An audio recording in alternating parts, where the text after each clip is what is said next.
until you resign, until they accept your resignation. I don't know. So that's,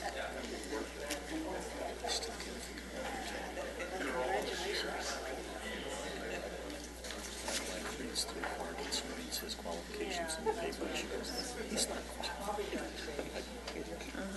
I think it was political favors.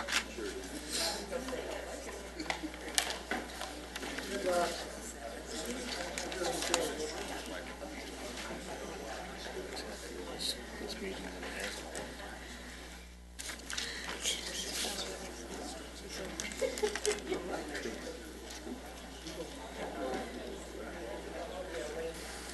Okay, we ready? Welcome to the Lancaster City Council meeting. Where's my City Clerk? Council Member, Agency Director, Authority Member Mann. Present. Underwood Jacobs. Present. Vice Mayor, Vice Chairman Christ. Present. Mayor Chairman Paris. Here. We have a quorum. Thank you.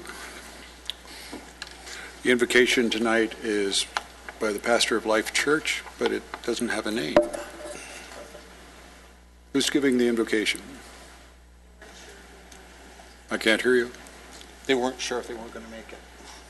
Oh, okay. Thank you. Volunteers? Okay.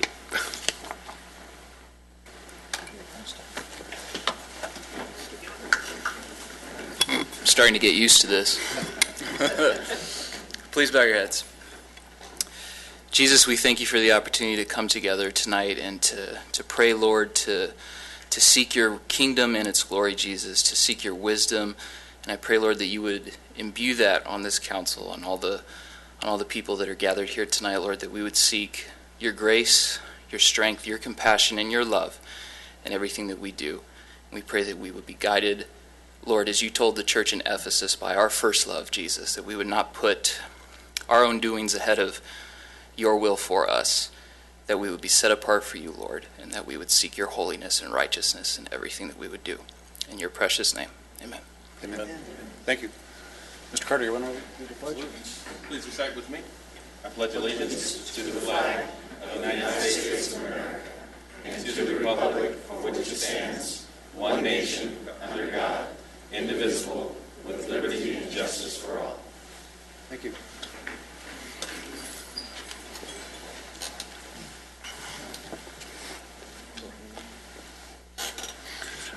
Before we do the presentation, I'm going to call Debbie Loretto. Did I pronounce it right? Loretto? Out of order? You had to leave, right? Yes, but I need to. Up to you. I can. I'll go. Okay. Sure. I'm just here to speak on behalf of S Power. Is here this evening to make a presentation to the City Council. So I'm here to speak in favor of them. My name is Debbie Loretto, and I am the PTSA president for Del Sur School. I have been for 2 years now, or I should say this is my second year. And Del Sur School is located in Lancaster, which is in Antelope Acres, West Lancaster. Since becoming president of the PTSA, I've had the great opportunity to work with Nikki Olfson at S Power Solar Company. And thanks to their generous donation to the PTSA, we have had the opportunity to purchase a new electronic marquee sign and for the school, and the sign should hopefully be installed within the next week if all goes well. It's been a little bit of a process, but we have it, and that's what counts. Del Sur was the only school in Westside School District not to have electronic marquee signs, so it was kind of exciting for us to have the opportunity to get one of those signs. So we are very excited.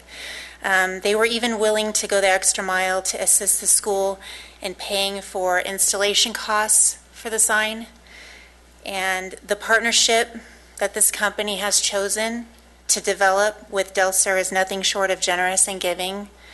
I'm truly appreciative as a parent at the school that they're willing to give back in such generous ways, and I know that they will continue with this partnership. So thank you for hearing me early, and have a good evening. Okay. We have an Antelope Valley Art Outpost presentation. Aaron Harkey is the presenter. Go ahead. Just go.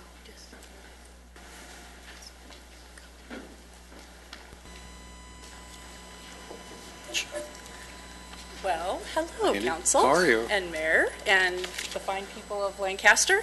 I am Andy Campagnoni. I'm the museum manager and curator for MOA, the Museum of Art and History.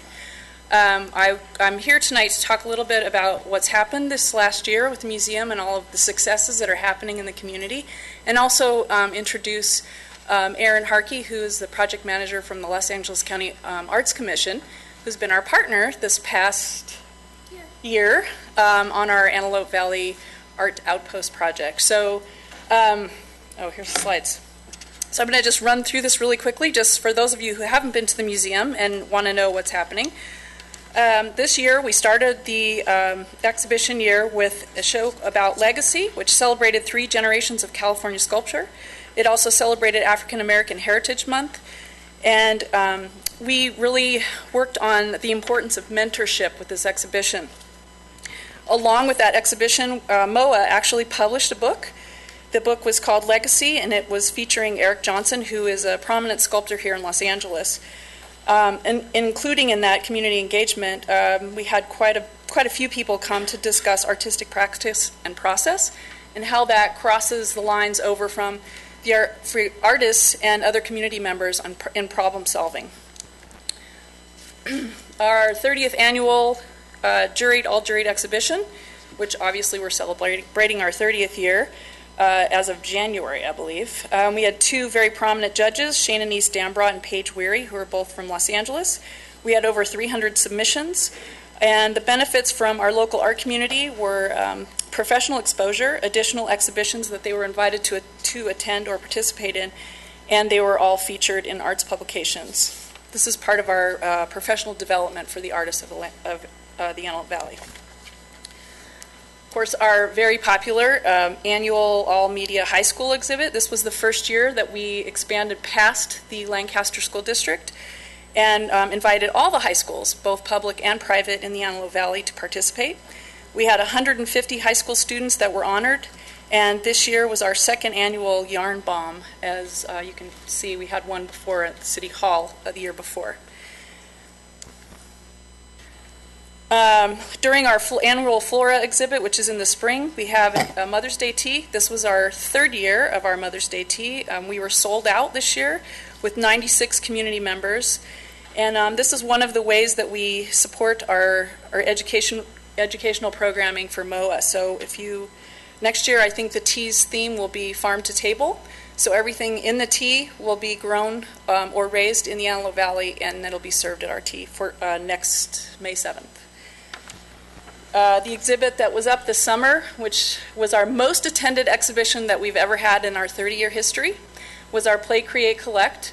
It was the first time a designer toy exhibition was in a museum, and that means first time worldwide. We are the very first to do it, and now all of a sudden museums are coming out of the woodwork and they want to recreate our show. So this may turn into a traveling exhibit for the museum.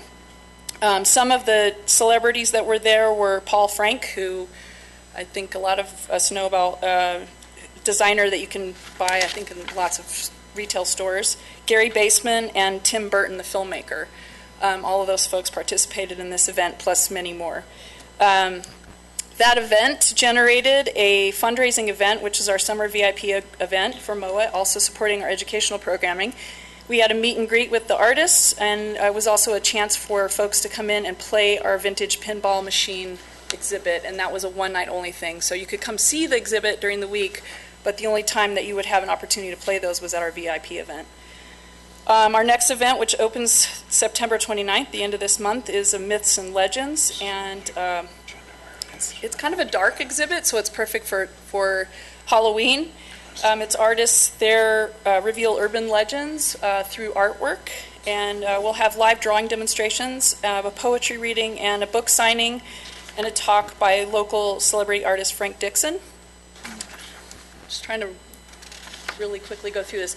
So our annual, very major fundraiser, Incognito, will be this October 17th, and it'll be part of this hearsay.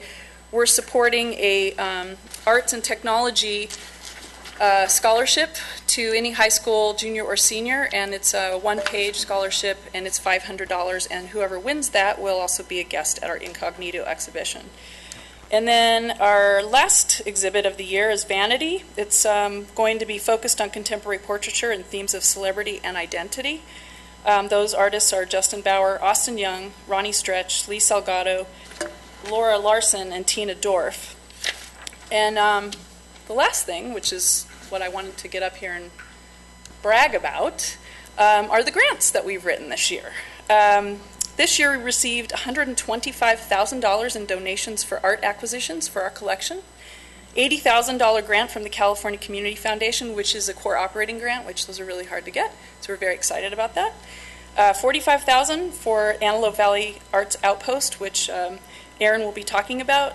$8,000 in support for exhibitions from the Sidney Stern Memorial Trust, which will probably, that relationship will grow and become a little bit stronger, and $1,500 exhibition support from Precision Labs, which is a local business, and they've also agreed to donate more money for our Green Mo exhibit in the spring.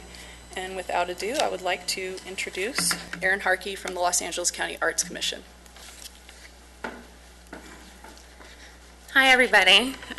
It's such a pleasure to be here. Your support and working with Andy and her staff at MOA has been so integral to the project thus far. MOA, as a municipal museum, is really functioning as a regional arts anchor, so engaging you guys in the discussion about how the arts work in the Antelope Valley has been really critical to the work that we're trying to do up here. So for those of you who are not familiar, the Antelope Valley Art Outpost Project is a creative placemaking project. And creative placemaking is a sort of a new field which really looks at how the arts impact a variety of intersections as it relates to community development. And it's seeing a lot of increase in funding both from a federal level and a local level and also from private foundations around the country. So the Antelope Valley Art Outpost Project, which we call Outpost, really looks at how artist-driven projects can support regional vitality through projects in two unincorporated communities, Little Rock and Sun Village, although I think the case for us also looking at how the arts impact Lancaster can also be made through the work that we've been doing. It's a cross-sector partnership, so it involves the county, MOA, the Otis College of Art and Design MFA Public Practice Program, and also the Greater Antelope Valley Economic Alliance. And we divided the project basically into two phases. And the first phase, which concluded or is wrapping up right now, was mainly looked at sort of identifying cultural assets and community needs and opportunity areas. And the second phase will be artist in residence projects, where we've identified 2 artists to be in residence in Little Rock and Sun Village.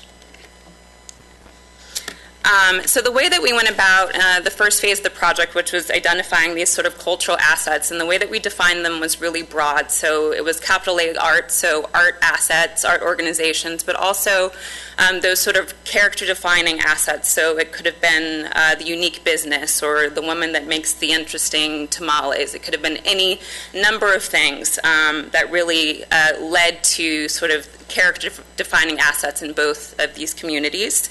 And the way that we got to those was by developing a series of community engagement activities, which we called Open Conversations, which covered a variety of topics, including cultural identity, agriculture and food equity, youth development, environment, and economic development.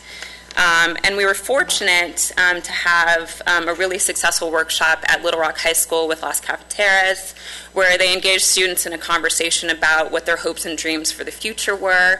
And they also performed at the annual student art show that Andy mentioned before, and really sort of helped to brainstorm ideas with students about the potential for their future and their communities.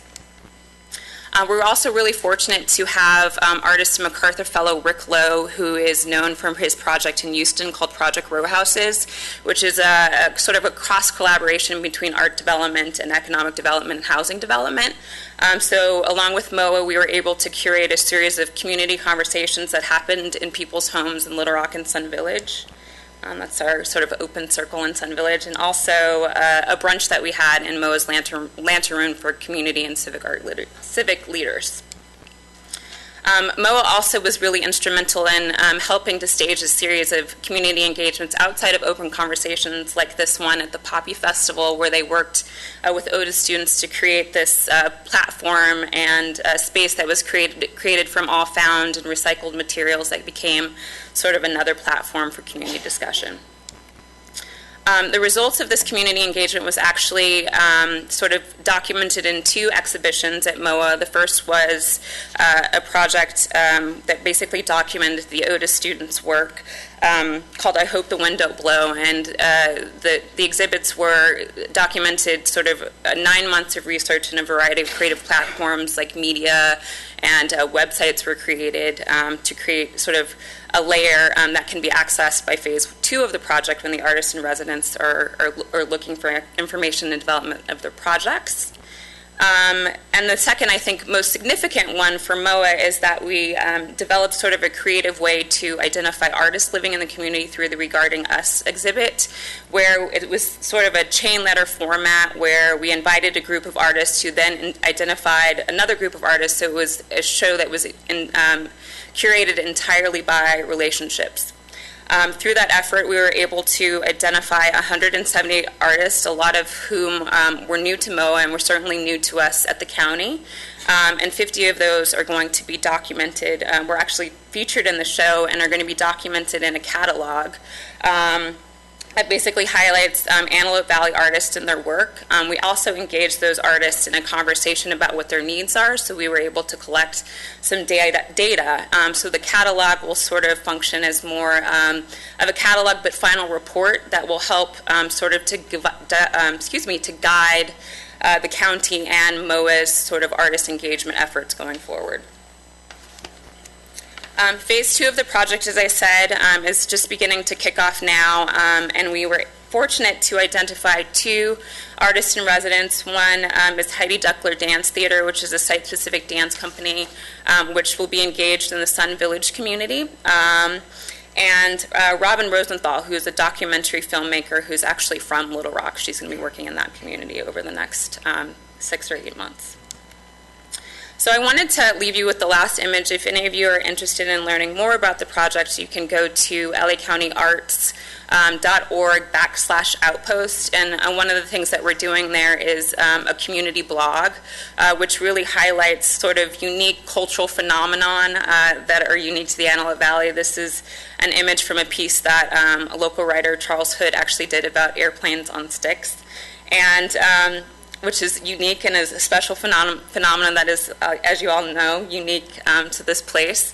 And I just wanted to leave that image because one of the questions that he sort of left us with is like, what does this all mean? And we're just beginning to understand how we might work collaboratively together to sort of strengthen the arts ecology in the Antelope Valley, but the sky's the limit. So we're very pleased and very happy for your partnership. That's it. Thank you.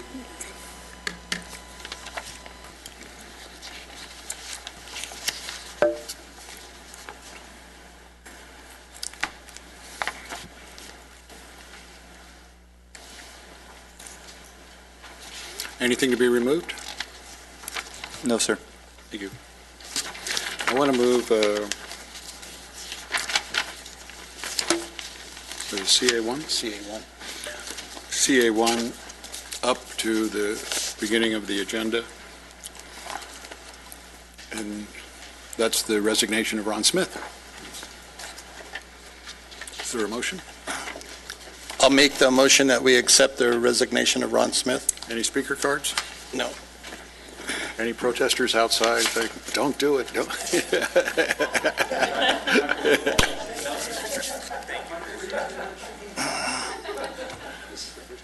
Okay, is there a second? I'll second that. Let's vote.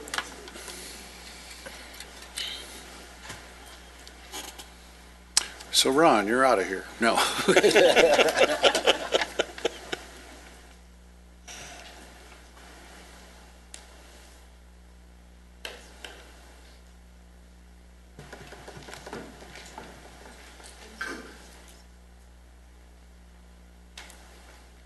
We're hoping for the Rolex, weren't you? No, the test. Ron has been either on the planning commission or the city council for 15 years, right? That's a really long time. 15 years he's devoted to the city, up, down, good times, bad times, but 15 years of his life, we have been a major part of his life, right? And we're going to miss you, and we want to present you with a key to the city to commemorate 15 years.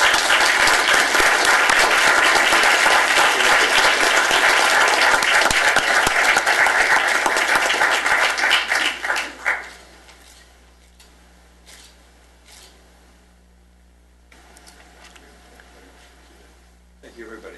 Thank you, Ron. Thank you, Ron. Thank you, Ron.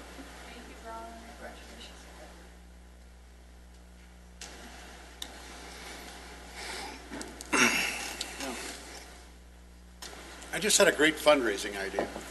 Could we auction the seat off? No. No.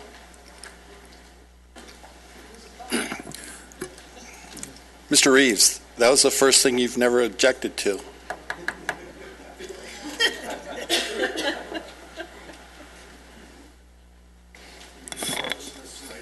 What? Gonna get rid of all the Smiths tonight. That's right. You're a little taller than he is. Lee has been on the Criminal Justice Commission, but because of your promotion, right, and his employment, he has to resign. And on behalf of the city, we want to thank you for your service. Thank you. And give you this call.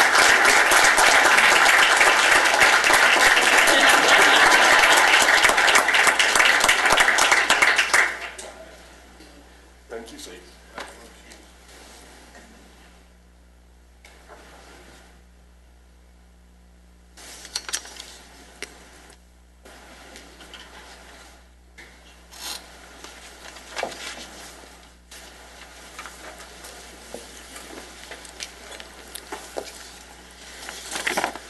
Okay.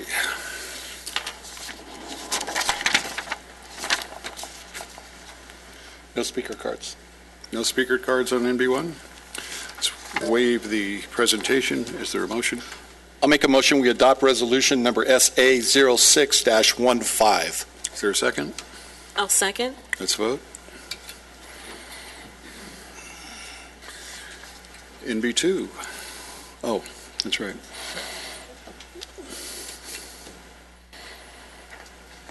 It's unanimous. NB2. No speaker cards. Let's waive the presentation. Is there a motion? Make a motion, we adopt resolution number SA07-15. Is there a second? I'll second. Let's vote. It's unanimous. Motion to approve the minutes. So moved. I'll second that. Let's vote.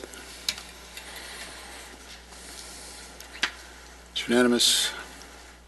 Consent calendar, anything to be removed? Yes. We need to pull CC2, CC4, CC7, CC8, and CC9.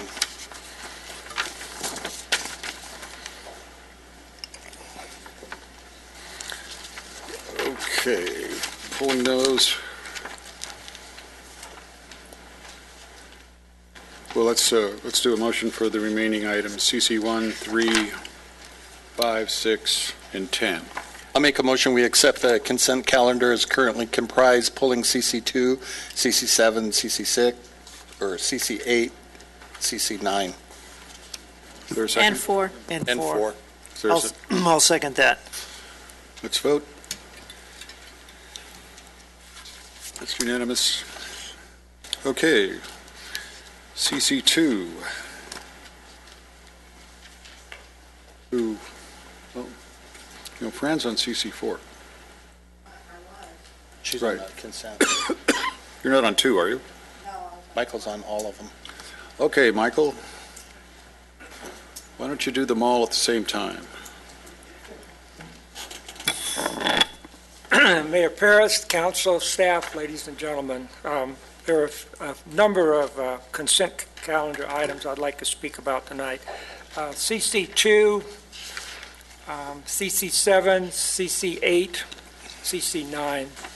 On CC2, I went over the check register and I noticed that we had some expenditures to go to Raging Waters, $4,512, and Knoxberry Farm, $2,952, and I wasn't invited.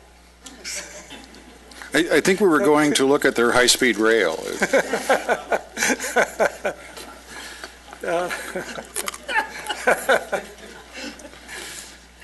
It didn't take long. Going to CC7, we are considering approving an application for grant funds for a recreation trails program for Amargosa Creek Pathway Project.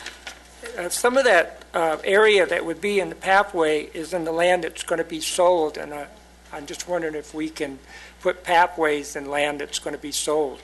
That's the question. CC8 concerns the roundabout at Avenue L and Challenger.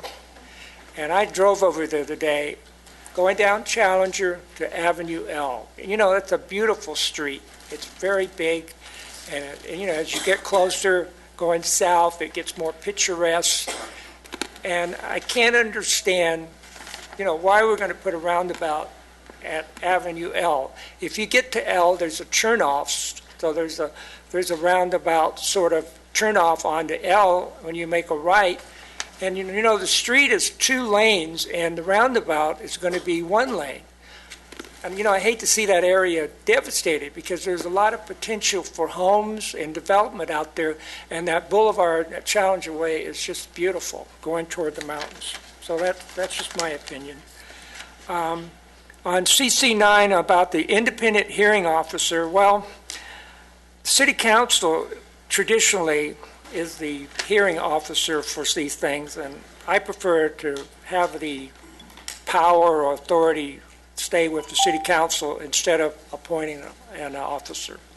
So that's all I have to say on the agenda items. Thank you. Thank you, Michael. Fran?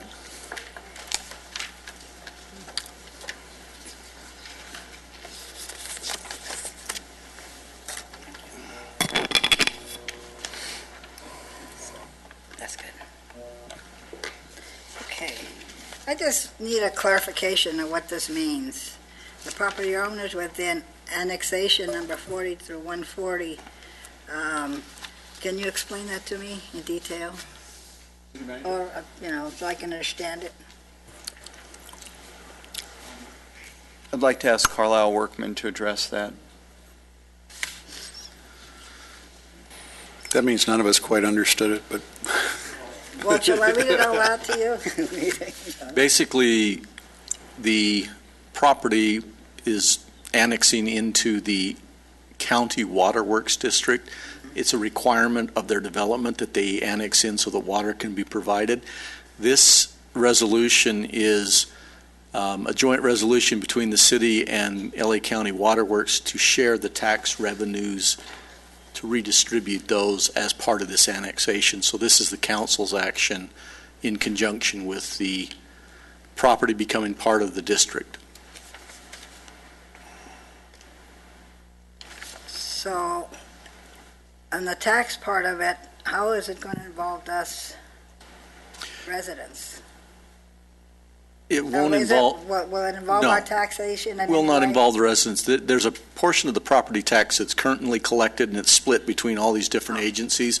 It's just giving the county waterworks their share of that tax that's already Oh, okay. collected. It's not increasing the taxes on the residents. Okay, that's what I wanted to know, because I can't afford any more money. Okay. Thank you very much. thank you, Fran. Thank you. Is there a motion to approve CC2, CC4, CC7, CC8, and CC9. So moved. Is there a second? I'll second. All in favor? Let's vote. It's unanimous.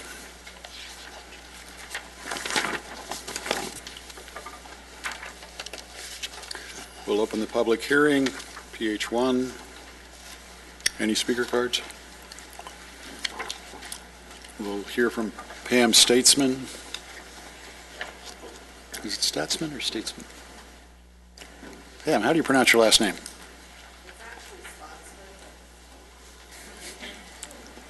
I married into it, so. It's German. That was enthusiastic. Does that mean you're not going to tell me? Stotsman. Stotsman, okay. Just came in. Thank you. Mayor and council, we have before you a resolution to consider amending the citywide fee schedule. After doing additional research of comparable governmental agencies, we feel we set the use fee for the MOA Wi-Fi too high. We recommend lowering the fee excuse me, to $25 per event. Additionally, we found that the parking bail amounts and the bail fine schedule needed to be amended to account for fees imposed by other agencies. I'm happy to answer any questions you might have. Any questions? Thank you. Jason Zink.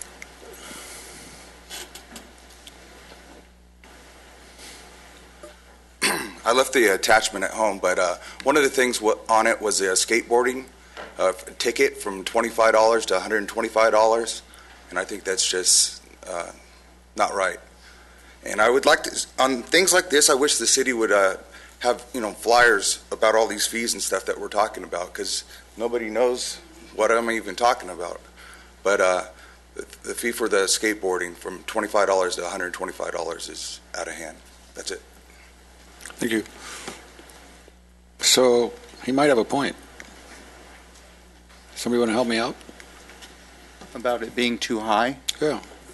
I mean, it seems like we're making it so that it's usually going to be a young person, usually a young person without a car. I mean, right? Well, we looked at what other communities and other cities charge, and it was in line with that. But I think more important, the recommendation is based on to get attention. We have issues with skateboarders. The deputies, public safety officers, are usually very good about warning, saying don't do this. I've seen them do it themselves. For the egregious case, it could get someone's attention. Why can't we just confiscate their skateboard? We do that. They've done that as well, too, and that gets their attention. It is certainly within the council's purview to reduce that or to recommend reducing that. But we think it does a deterrent, if you will. But Mr. Bozigan, didn't we, before this, we added the warning? We gave them the ability to do it on certain sides of the streets. We gave them, we took their skateboards, so this is the next step because we're still having problems. Yeah, the vice mayor and I and a couple other staff attended a meeting, worked with Pharmacy Skate Shop there and put some things in place. I will say it is better, but there's still some egregious, in particular during farmers market. But yeah, there have been efforts, and thank you, I forgot that, to reach out to try to use other deterrents. And taking the skateboard works very well. My concern with $125 is we end up just putting him into warrant status. They don't have the money to pay it. Next thing you know, there's a warrant. I mean, it just doesn't make a lot of sense to me. I mean, I like the idea of just yanking the skateboard. Again, I guess we'd have to look at the discretion of the officer. It is rare, and Pat may be able to address this too. I don't know a deputy who the first time someone's skateboarding would just automatically give them a citation. They would talk to them, especially the deputies on the boulevard, and say, don't do this. Be more sensitive to other people there, et cetera. Is that? Yeah, I would characterize that as being accurate. All right, makes sense. Michael Reeves. Mayor Paris, council, staff, ladies and gentlemen. I'm talking about the increased fee for parking on street sweeping days. And that's a problem on my street, West Avenue, J9. I'm out there every day with a broom and dustpan cleaning up that street. It's particularly annoying when somebody parks and the street sweeper comes down. I had occasion to drive through some of the streets in Lancaster to see if the areas were posted for street sweeping. And there are some streets that have one sign up when they should have one at the top and the bottom of the street. Cul-de-sac didn't have any sign up for that street. And there was one street that had 5 signs up and a speed bump. So I don't know how that happened. Before we penalize somebody, we should make sure that the street is posted for the people know that if they park during street sweeping days, they're going to have to pay a fine. I'm all for that. But I don't think it's fair to penalize someone if they're not aware of what's going on. And I agree with the mayor, as he said, I don't think their cars should be towed away, because that gets crazy. Nobody can afford hundreds of dollars to get their car out. So that's all I have to say. So I hope that the city, if they could, send somebody out sometime to check to see if the streets have signs on it for the drivers will be aware before they are ticketed. Thank you. Michael, you think you could come over and sweep my street? You get out every day with a broom and a dustpan and sweep your street. Yes, sir. I'm a little dubious of that. Okay. Anything else? Is there a motion? Motion to adopt resolution number 15-50. I'll second that. Let's vote.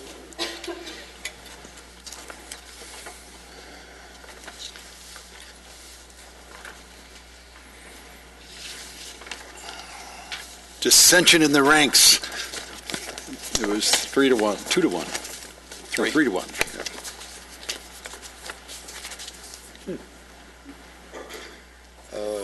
The no vote by Councilwoman Underwood Jacobs. PH2.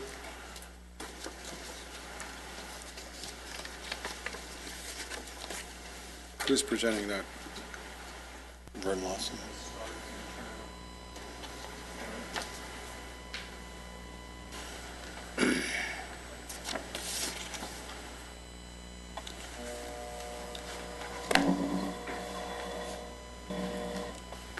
Mayor Paris, City Council members, before you today is a disposition and development agreement. You're going to hear from Vern Lawson, who will talk about the deal points of it. The deal points are fairly basic for the city, which is selling property and putting in a road. But the important part is you're going to hear from Steve and Merle from Kinetic, and they are really creating something quite special in the Antelope Valley that's going to help put, again, Lancaster and the Antelope Valley on the map. And for the benefit of the public, I hope we focus on what they're doing and the investment they're making. It's quite a great story of a small business that's turning into something really, really special. So Vern Lawson will kick it off, then you'll hear from Merle, then you'll hear from Steve. Thank you, Mark. A little bit of a couple of slides. One thing I wanted to mention is that this company has been with us about 5 years in the downtown, and actually they were one of the first recipients of the facade improvement program that the council approved back in 2011, which was a $40,000 forgivable loan if they succeeded and created jobs, and they certainly have done that to the extent that they now need to expand a great deal, and they'll talk about that in great detail at the press conference. We're very impressed with what they're actually accomplishing here. This is a little bit of a clever deal in that the current parcelization means that there would be no access to Trevor Avenue here. Obviously, that didn't make any sense. This is our property, city's property, and we had a landlocked parcel. So what we've worked out is a negotiation where we've swapped this land here for half of the improvements on Trevor Avenue to Julian Bay, who owns this property here. We're also going to subdivide his property, which will allow us to have an opportunity to have some industrial lots there. We'll also end up cleaning up a little bit of a issue we had up here with our drainage basins. So, a little complex, but something like we've done for Morton Manufacturing previously, where the city actually did the subdivision, did the public improvements, and then sold the land, and in this case, at market value. This is what it will end up. There will be a single parcel here, which is 13.9 acres that they will occupy. Julian Bay ends up with 4 2.5-acre parcels, and then the city ends up with a good, clean, clear title to our drainage basin here. This company has done an excellent job, certainly locally, but I think it's worth mentioning that they also have been winning some awards, internationally, and certainly in the county of Los Angeles. This was one of them in the LA Beer Week. The LA International Beer Competition 14 and 15 they won, and then they were nominated or told they're one of the top 5 best brew pub happy hours in Los Angeles County, which is quite an accomplishment. Obviously, we're intrigued with the tourism aspect of this deal. Certainly, they provided that already by being a good brew pub in downtown Lancaster, but the new facility that they're planning to build, that they'll get into more detail, will actually have a garden section that will expand, be able to be used for weddings and festivals and those kinds of things. So, not only do we get a manufacturer out of this deal to create good long-term jobs, we also are getting a tourism opportunity. This is the aerial rendering of the site, and I know nobody who's better at that than Merrill to describe what it is, and then Steve Kinsey will finish up and kind of describe, and I think you'll all be very impressed with the sustainability aspect of this project. Thank you, Vern. Merrill McClernand, architect, contractor, and one of the partners on Kinetic Brewing Company. I'm usually up here pitching somebody else's project, but today it's mine. Very simple, straightforward. Phase 1, 5 acres of the 14 will be developed. 14,000 square foot structure, 1 acre of beer garden / event space. It's designed for outdoor use. And Steve will talk about the water to water it in a few minutes.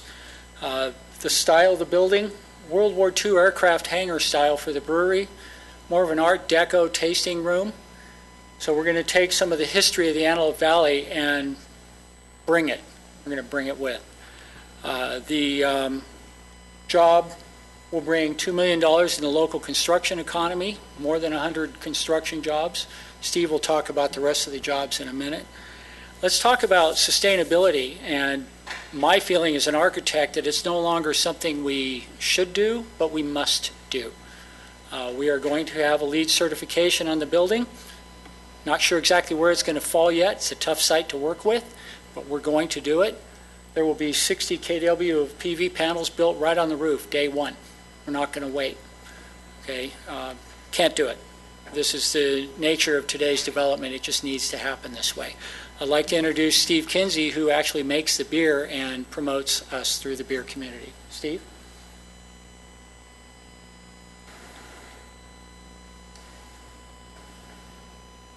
Thank you, Merrill. Mr. Paris, council, staff. I'll try to make this as brief as I can, not talk too much like I did the other day.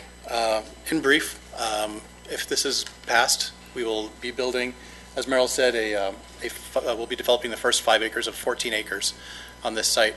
Within that, we'll put a 30-barrel brew house capable on day 1 of producing 15,000 barrels.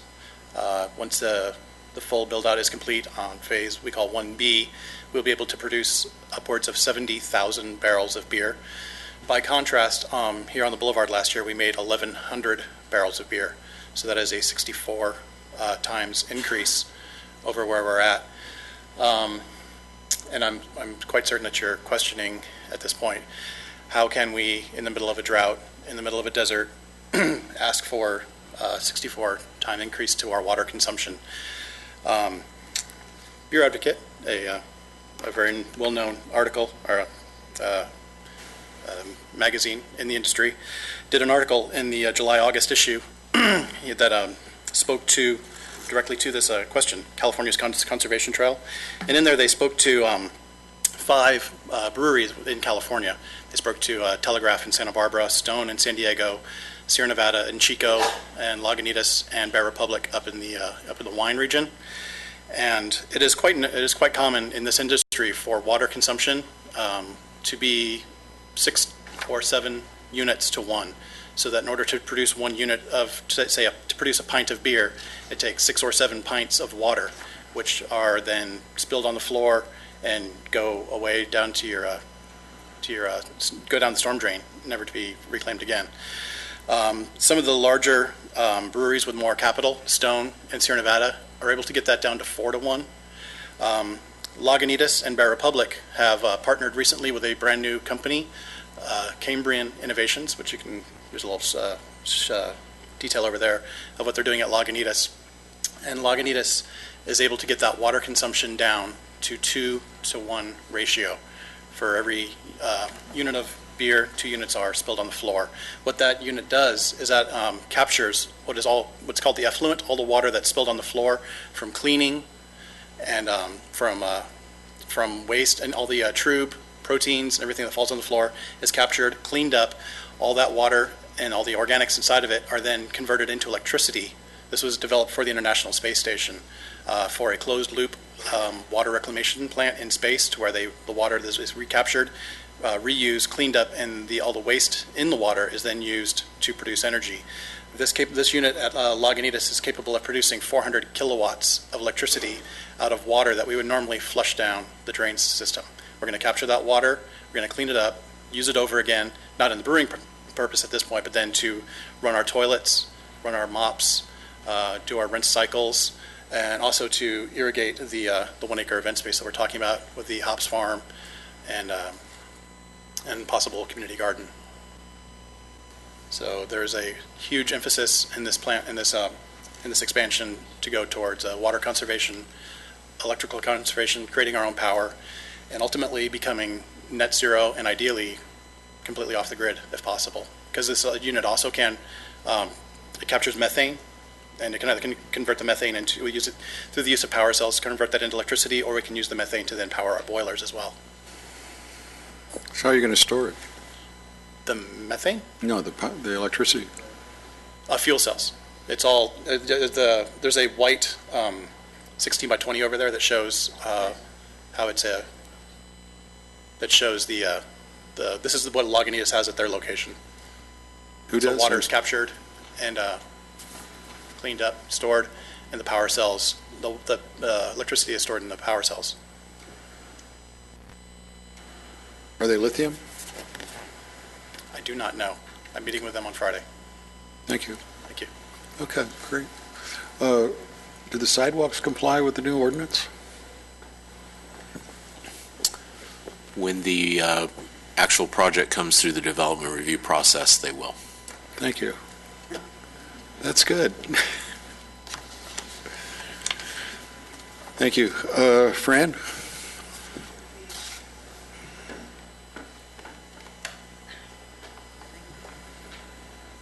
Yeah, Mayor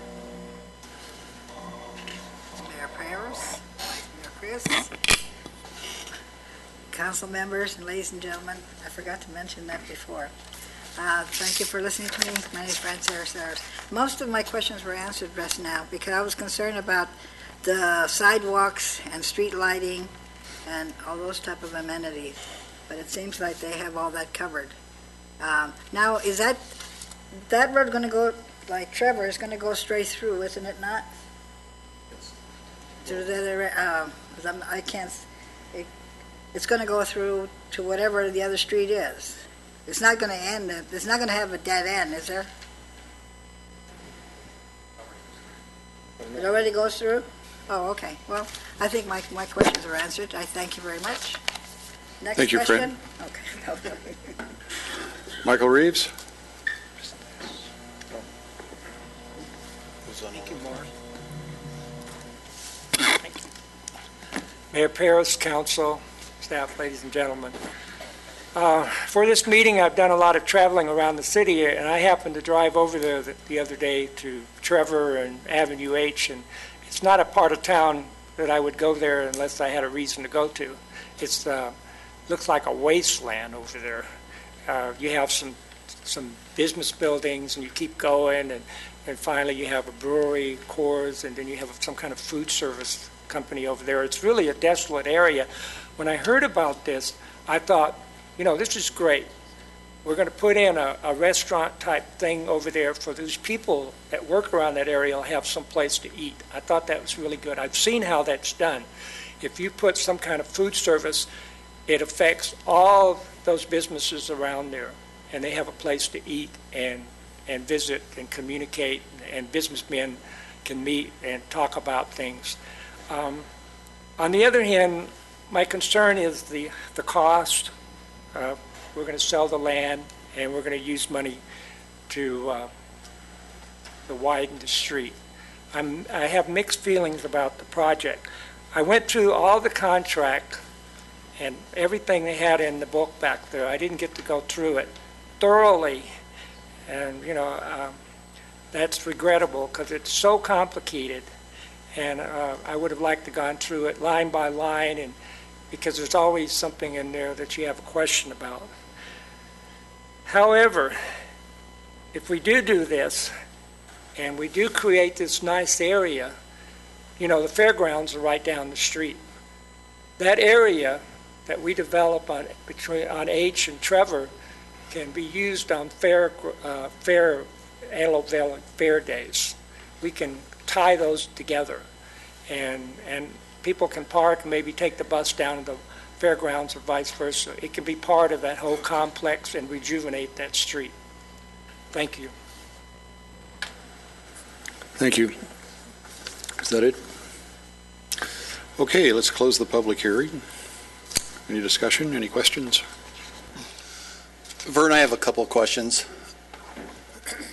Is there any tax benefit to the city from this? The property tax portion, when the building is built, we receive about 7% of the total property tax, but not like years ago we had tax increment. But today, about 7% of the property tax will go to the city of Lancaster. Was the appraisal done based upon the current condition of the property or with the... As is. As is? As is today, right. Not prior to us investing into the... That's correct. Okay. I have a couple questions for Mark. I think what these people do in the community is really good, but I think we're sending a mixed signal to our community when we're saying and putting so many restrictions on alcohol. So when we put so many restrictions on alcohol and we're making those individuals pay for it, whether it's security, whether it's other things, we are basically investing $850,000 into this. Are we not sending the community a mixed signal? I don't believe we are, because I look at this no different than I would a manufacturing plant. They manufacture a product that the bulk of what they're brewing is going to be sent out and bottled, just like Sierra Nevada. I see your point. I think also the road is going to improve the other side, which is for additional industrial development. We will make sure, I think the point is taken during the CUP and the planning process, that we look at all security aspects, including security for the facility. But their tasting room, and correct me if I'm wrong, is going to be similar to a restaurant where you taste, you can have food, you can have weddings, and event center. If a place came in and put in a restaurant, would we invest in that restaurant $850,000? Again, I would not say we're investing $850,000 in just this. I think we're investing $850,000 so that we can get the other property owner, Julian Bay, to give us a portion of that property so we can have access to both, and we'll also open up his. There is a portion of that $850,000 that is going in for this. Yes, and it will. I don't know what the overall jobs are for operationally overall.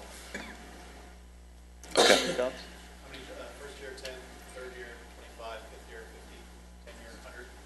Okay. So there is a job component too. And what was our investment into the nuts and bolts place? What did we do over there? What's in nuts? Oh, Morton Manufacturing. Yeah. I'd have to do by memory, but it was road work. I want to say a couple million in road work, but I could be mistaken there. And then there was some level of investment in the property. Our private sector partner took it on at first, but if we sell the property, he gets the first $3 per square foot back. So it's this probably is about a couple million. This is equal to what we've done over there in other places. So if we're investing a couple million into Morton Manufacturing for 300 jobs, then investing 850,000 for 100 jobs is, there's some type of equality to it. Again, this is the first development. The property next to it is going to produce additional jobs. Just to be fair, as the property next to Morton, the other 7 acres is now available, which will produce jobs too. It's not dissimilar to what we've done in the Lancaster Business Park and such, which invest in infrastructure and then have saleable properties and saleable sites. Okay, thank you. Mark, before you step down there and go back and take a seat, one of the things I didn't hear was also the potential revenue. I'm sure that the two gentlemen made some calculations on their expectation of sales, because obviously the magnitude of this development to leap from the boulevard and going to potentially 64 times the beer making capacity. I'm sure there's a component on that side that we didn't speak about that would generate revenue besides jobs. And when we spoke about taxes, I know that we spoke briefly about incremental 7% on property taxes, but the tax consequences that we would positively enjoy from the site as well. There's some aspects of what they do that will generate sales tax and some that won't, and I don't have those exact numbers. Right. We didn't factor that in the overall deal. We figured that will be additional. There will be sales tax. Right. And then they made mention of about 5 or 6 competitors and whether or not you drink beer, and aware of those competitors. They started off in the same manner that they have originally started off, and today some of them are some of the most successful brewers, whether they're specifically here in California. They named I think 5 or 6 that are here, and to this day, if you visit any of those breweries, phenomenal amount of capacity in relationship to both employment and revenues. Yeah, like for example, Chico. The hotels in Chico do better because Sierra Nevada's up there. Sonoma, people already go up to the wine country, but Lagunitas has 300 or 400 people every day at their facility. This will help, as Vern mentioned, and we probably should have focused more on it in terms of destination Lancaster. This gives people another reason to come to Lancaster or to stay an extra day. It also gives an event space, an outdoor quality event space for parties up to 500 people is a big deal too, which gets people to hold weddings and events here, and people stay in a hotel for an extra day. So yeah, we're very excited about the potential for this. But again, I don't want to, they're investing their money in this. Sure. Which is, that's how everything started. Cities don't create jobs. People Business does. You got it. So, all right, thank you. I have a quick question. He had mentioned 100 construction jobs, and then later that there other jobs coming would be tiered, increasing. I guess my question would be, are the jobs that are coming later on, are they full-time, permanent jobs? You want to answer that up? You guys want to answer it up here so that you can be on the mic?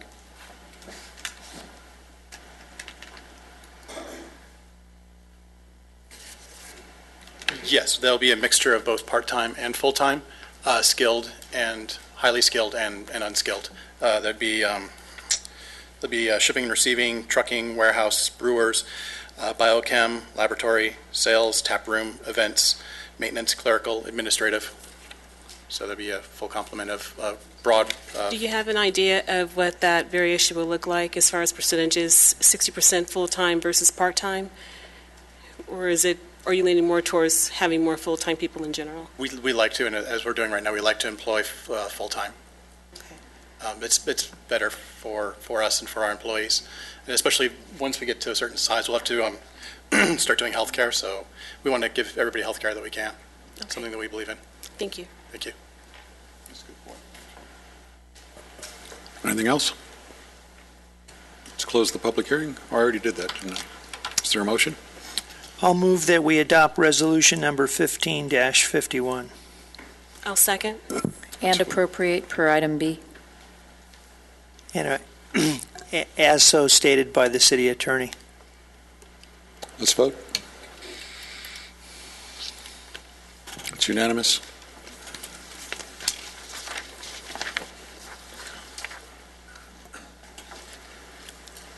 NB1, any cards? Page 3. Page 3.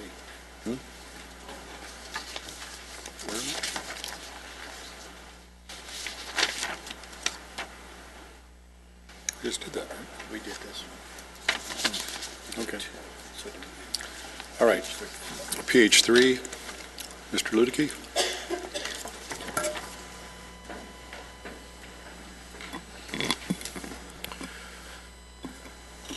Thank you, Mayor Paris, members of the City Council.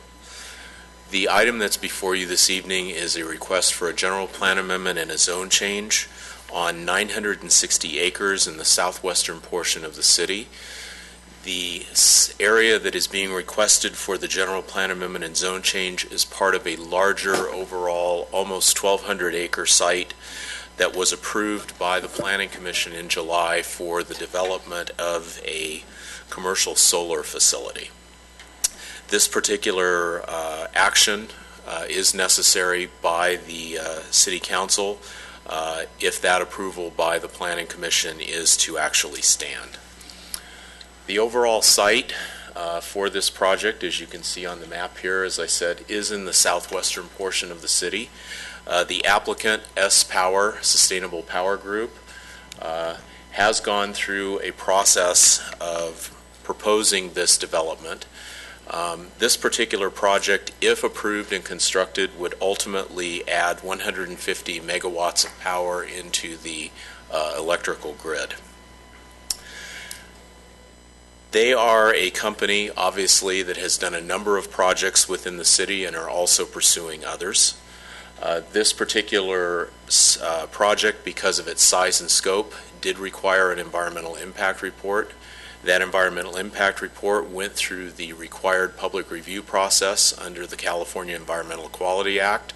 The Planning Commission, as part of its action in July, did consider the comments received on that document, did consider the information in it, and as part of their action did in fact certify the environmental impact report along with their approval of the conditional use permit.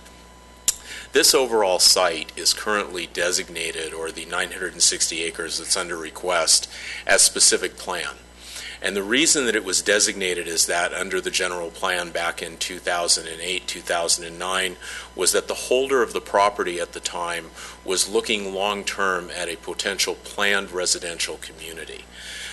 They did, in fact, pursue that for a couple of years, ultimately determining that in the time frame that they were looking for, that the project did not make any financial sense. Of course, in that same time frame, the city was very, very supportive of looking at alternative energy projects.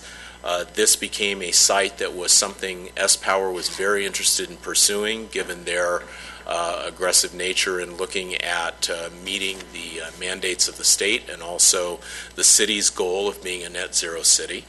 And there was an agreement that came between that property owner and S-Power to, in fact, allow for the development of this site for that solar project. They have broken it up into a number of different particular ones for their, or project sites for their financing mechanisms, but overall, we feel that this is a project that certainly meets a lot of the goals that the city has set forth. Certainly, it would be a major step forward once developed and operating towards the city's net zero goal. It is also certainly in line with what the state is looking at in terms of alternative power generation and supporting that particular effort. And we also take a look at it from the standpoint that although this development is not the original housing development that was proposed, it certainly is an effective economic use of the property, given the fact that under the review that was done by that former landowner, that there was not really a need or market demand that they could see in the near future for a large-scale planned unit development, and they were looking at a project of between 6,000 and 7,000 dwelling units out in this area. Obviously, each project is different.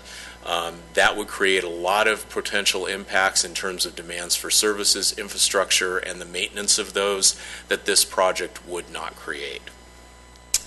Staff is recommending to you that you approve the general plan amendment and zone change for the site, and that action, as I indicated, would in fact ratify the Planning Commission's approval of the conditional use permits for the development of the site as a solar energy facility. I'd be happy to answer any questions that you may have regarding this project. Any questions? Brian, the islands inside there? Yes. Are they not purchased land? Some of those areas are not areas that they were able to acquire. They may at some future point want to come back and talk with those property owners. But I would also indicate to you that their acquisition of this was also something that they did in accordance with that former developer that was looking at trying to acquire all of this property for that project. Some of the islands were things that they were not able to acquire either in this. And of course there is the, at this very far eastern end, that's actually the easement for the transmission lines. And those islands, do they have ingress and egress? Yes, they would continue to have access. And with those roads that are going to go in and out of them, who's going to be required to maintain those? The roads that, or the access to them, would remain unimproved for the most part as they are now. The applicant is required to provide accesses, obviously, on the major routes that go through the area. They are also required, under the terms of the environmental studies, to set back their solar arrays from natural drainages and other areas, but they cannot intrude upon easements that exist or other things that inhibit access to other parcels that are in that area. Okay, thank you. The applicant, I should note, is present if you have any questions for them regarding the project. Mr. Carter? I have a question regarding dust and sand abatement. The Yes. predominant winds from that area are west to east. Yes. This is going to be at 80th and back is going to be right in front of a rather large residential tract. Yes. What is the plans for abating 960 acres of blowing dust and sand? Well, the major approach in these areas, and what the city is requiring now from solar developers, is that they not mass grade the site. They go in, they do have access roads that they use during construction. Those have to be treated so they don't create dust. But the primary way that we're seeing solar developers do their projects now is by simply placing, pile driving, if you will, the stands into the ground. That allows them to get the solar arrays put in, but does not require that they mass grade the site. That allows the natural vegetation to remain underneath them, and what they do, instead of obviously grading that off and then trying to revegetate it, is they keep that mowed so that it's at a low level, reduces the potential for fire, obviously, but it also keeps the soil bound together so that you don't get what we had particularly in Los Angeles County, where you had this mass grading of a major site and then the wind carrying the dust. There have been at least 2 projects, I think, that have already been done in the city under this approach. And when we've gone out to look during high wind events as to what happened from those sites, we did not find a lot of dust or dirt leaving those particular locations. So I think it's been very successful, and that's the same approach that they would take here. And the other question that I have is, has there been a study of the effects of relative property values once a site of this magnitude is put into the homes around it? I am not aware of one.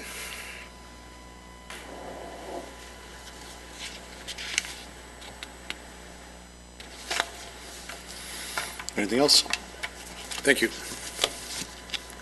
Michael Reeves.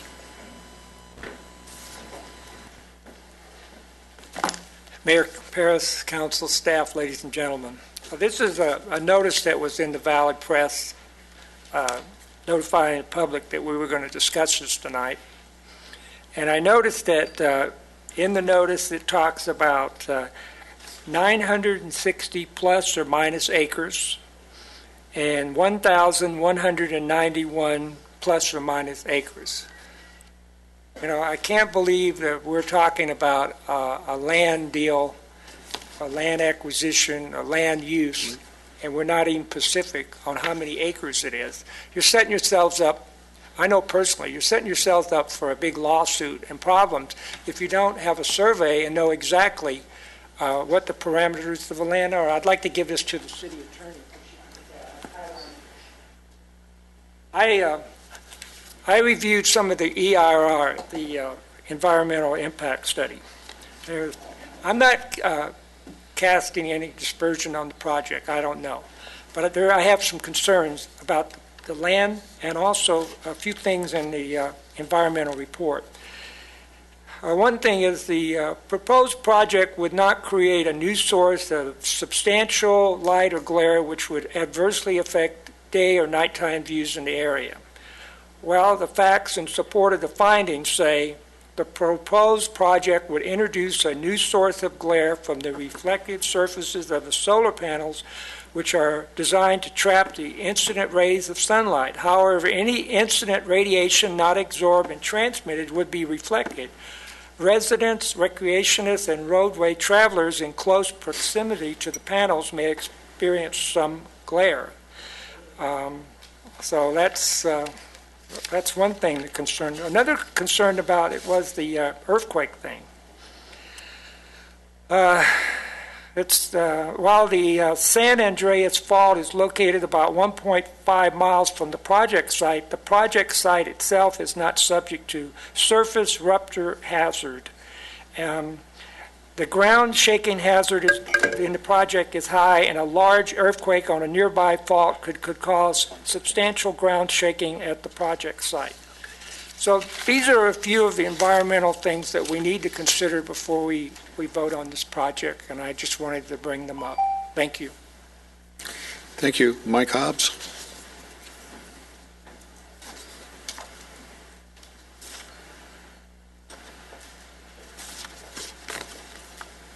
Hello, Mayor. Good evening. Council members. I was going to speak against the project. I don't know if it's a signed and sealed deal yet, but it sounds like it. I have 4 points to make. This is still a beautiful, I'll just read my notes here. This is still a beautiful valley defined by its mountain slopes, which can be seen throughout the area. If you allow solar panels to be installed on these slopes, to residents it will appear as if they're living inside an industrial zone, and people do not fare well in industrial zones. There has to be beauty around us, and if it's not there, many residents who you would want to stay here will leave. For example, take a look at the Tehachapi foothills. Would anyone out of necessity want to move there? Point 2, confine these panels to the valley floor where they will be hidden to most, and especially when close to the city. They're only about a mile from Quartz Hill. Close to the city, restrict them to small areas, maintain plants and bushes along the perimeters, as one day they will be surrounded by homes. This is being done in Antelope Acres, where some fields are barely noticeable. The polar opposite of this is the 170 West and beyond, where arrays are placed close together and create a virtual solar panel desert, devoid of human life.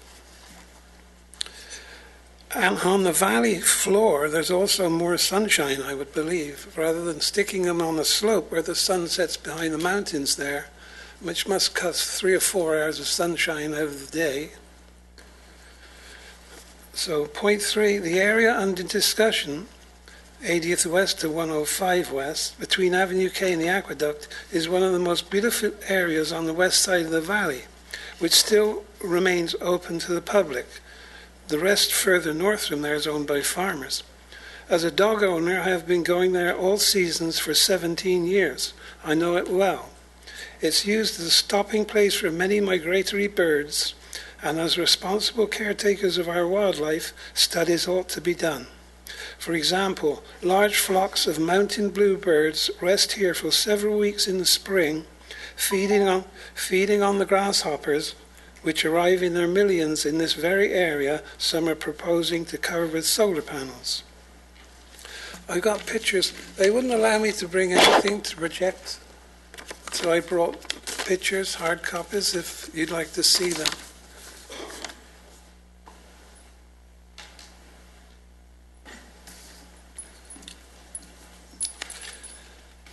This slope between K and the aqueduct is also home to an abundance of flowers, and as such is a very popular place with both the local population and visitors, who arrive each year in cars, on bicycles, and on horseback. The flowers they come to see are actually of three distinct types. First to grow is a carpet of yellow flowers, that you'll see in the photos. Weeks later, it's a purple variety, and finally the red and yellow poppy in great abundance. Even this year, when none were in evidence at the Poppy Reserve, these flowers grew in abundance in this area. I have photos to illustrate what I'm saying. There are also other varieties of flowers which grow here in small isolated patches, and they may possibly be rare protected species. Certainly they are not common. This area contributes a great deal to the beauty of this valley, to the well-being of its residents, and is a sanctuary critical to wildlife. Part 4. Make this unique area between 90th and 105 or 110th and the aqueduct a preserve from which this valley would benefit in many ways. It's part of the ecosystem, a stopover directly on the migratory path of many species coming through the narrow pass which separates us from the north. Those who call the Antelope Valley home are, voluntary or otherwise, making a sacrifice.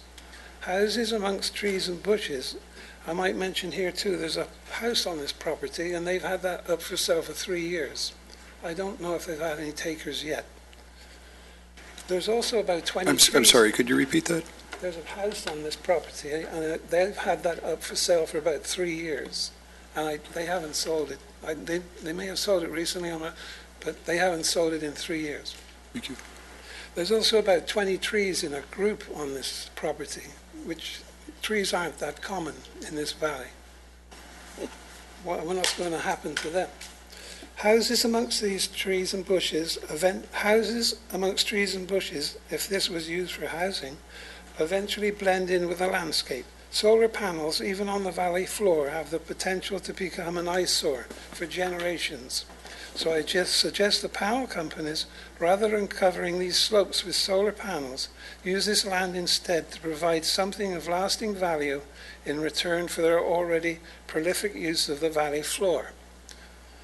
To sum up my 4 points, do not under any circumstances put these panels on the mountain slopes where they'll be seen forever by everyone, anywhere in the valley. These slopes define our valley for what it is. Place them in small parcels well hidden by trees and bushes, not in giant arrays, especially when so close to a rapidly expanding city. Maintain and do not disturb this land, so important to our wildlife and aesthetic needs. Put this area aside for public use, a lasting return for what is being imposed on this valley. That's it. Thank you. Thank you. Fran? Guess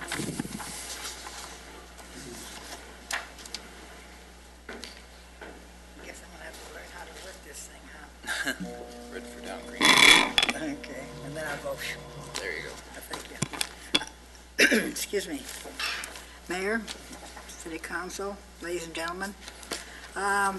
My concern is I understand that they have a conditional use permit, and it's going to be for about 20 to 25 years. I believe that's correct. But my question is, what happens to they're supposed to, after those 25 years, the property is supposed to go back to and restore as found. But what about the soil? What impact will it have on the soil after they take all these panels out, because these panels only have a lifespan, I believe, of 20 to 25 years. Are they going to change the panels and keep the same property? And if they are going to dismantle all that metal and all that electrical power and everything that's going there, how is it going to impact the dirt and for future use? That's my question. I don't know the answer to that. You know, obviously the state of energy production is going to be dramatically different in 25 years. One would assume that those panels are going to shrink in size to something much smaller, or we're going to have a different way of generating electricity. So I don't know the answer to that. I would imagine that at some point they redevelop the land. I also don't see it being left out there because you have the scrap value of the metal itself. I mean, somebody's going to take it up. They have a decommissioning agreement. And Marvin tells me we have a decommissioning agreement. Is that correct? Okay. I don't know if that's part of it. Is that part of it? The Planning Commission did apply a decommissioning requirement as one of the conditions of the conditional use permit approval. Okay, thank you. Does that answer your question? Yes, thank you very much. Thank you. Marshall Chance?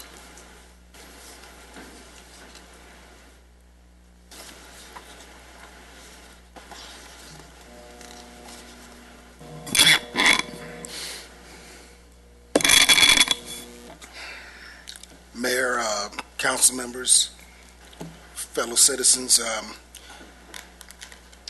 I've lived in the Antelope Valley for about 14 years, probably not as long as some. But most of the time, I've worked as an electrician. I've traveled up and down the hill like many of us. I'm in favor of the project because it promotes local hire. People like myself who are skilled, even unskilled individuals, people just coming out of school, they all get an opportunity to work on these projects. As a result, with that income, we support all the businesses in the community. You know, it's a trickle-down effect.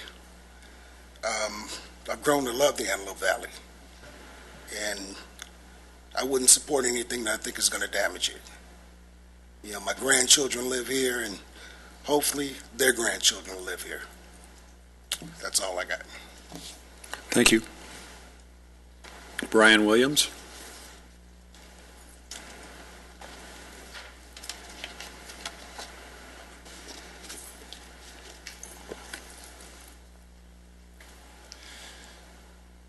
Good evening, Mayor, council members, citizens of Antelope Valley. I'm standing here to say that I am in favor of the project for the solar. It does promote work for local people. It promotes local employment, which, in my opinion, most times it promotes local money. The solar thing is it's not as a hazard as most people may think. It's a way to keep our city green, and the fact that the city of Lancaster is going forward and has allowed that to happen to keep our city green. We don't have a lot of smog and pollution like we do downhill, and with that being said, I just wanted to say that I think that it's a positive thing, and it promotes business all the way around. And I also wanted to say thank you for the prayer. That was good. Keep that up. Thank you. Thank you. Garrett Bean?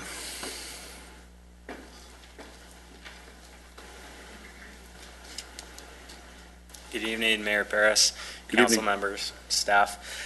My name is Garrett Bean. I'm with S-Power, and we're extremely excited about this project. We know with a project of this magnitude comes a lot of responsibility. This would be the largest project approved to date for the city of Lancaster, and that's why we've worked so diligently with the staff to make sure we address all of the issues out at the site. as you well know, this would provide electricity for approximately 45,000 homes. That's over 190,000 metric tons of carbon dioxide a year removed that would have been burned through 440,000 barrels of oil. That's a huge amount of reduction in greenhouse gases. This project will generate over 250 jobs for over a year and a half. That's high-skilled construction jobs that have been used on other parts of our projects, or on other projects in the Antelope Valley, and are now going to be used here. It's great going out into the community, into Kinetic Brewery, seeing our contractors out there working with our projects and spending money in the city of Lancaster.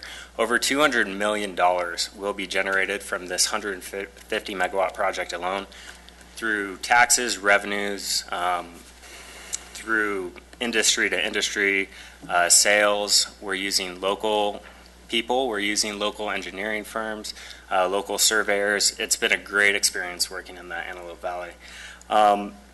One thing that I also wanted to touch on that it has become a hot topic lately is water.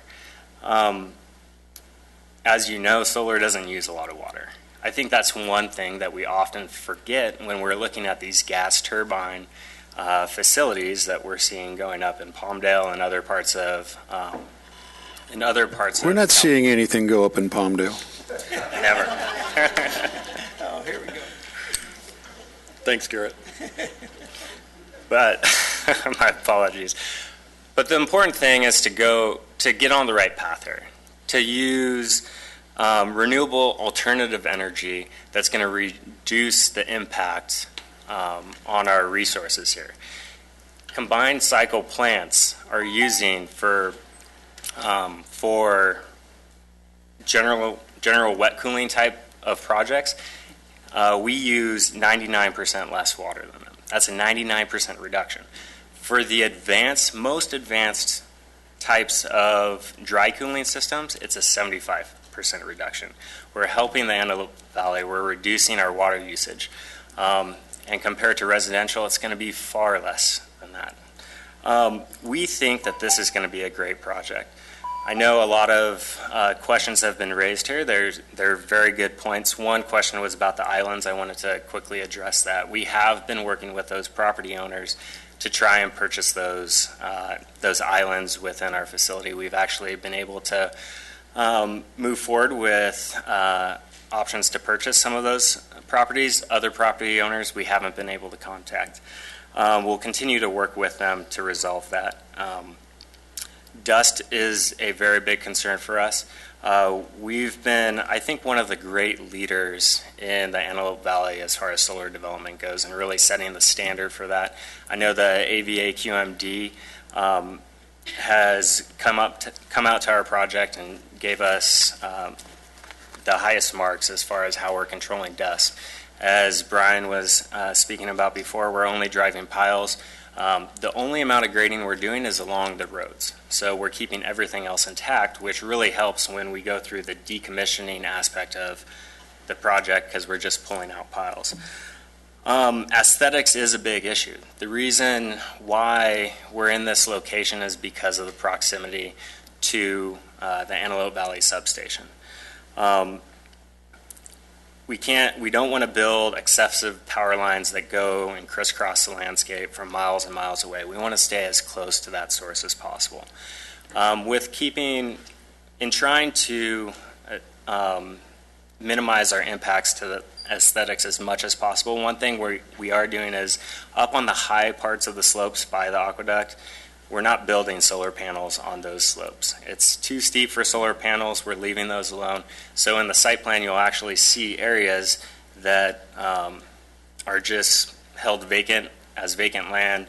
They're on the high part of the slopes, so we're not going to be intruding there. We also, in the vicinity of the houses, along some of the project frontage and road frontage, there are already trees out there, but we are going to be putting vegetation up along those roadways. And it's going to be larger than the normal to help shield some of those views. We're building very low profile solar panels.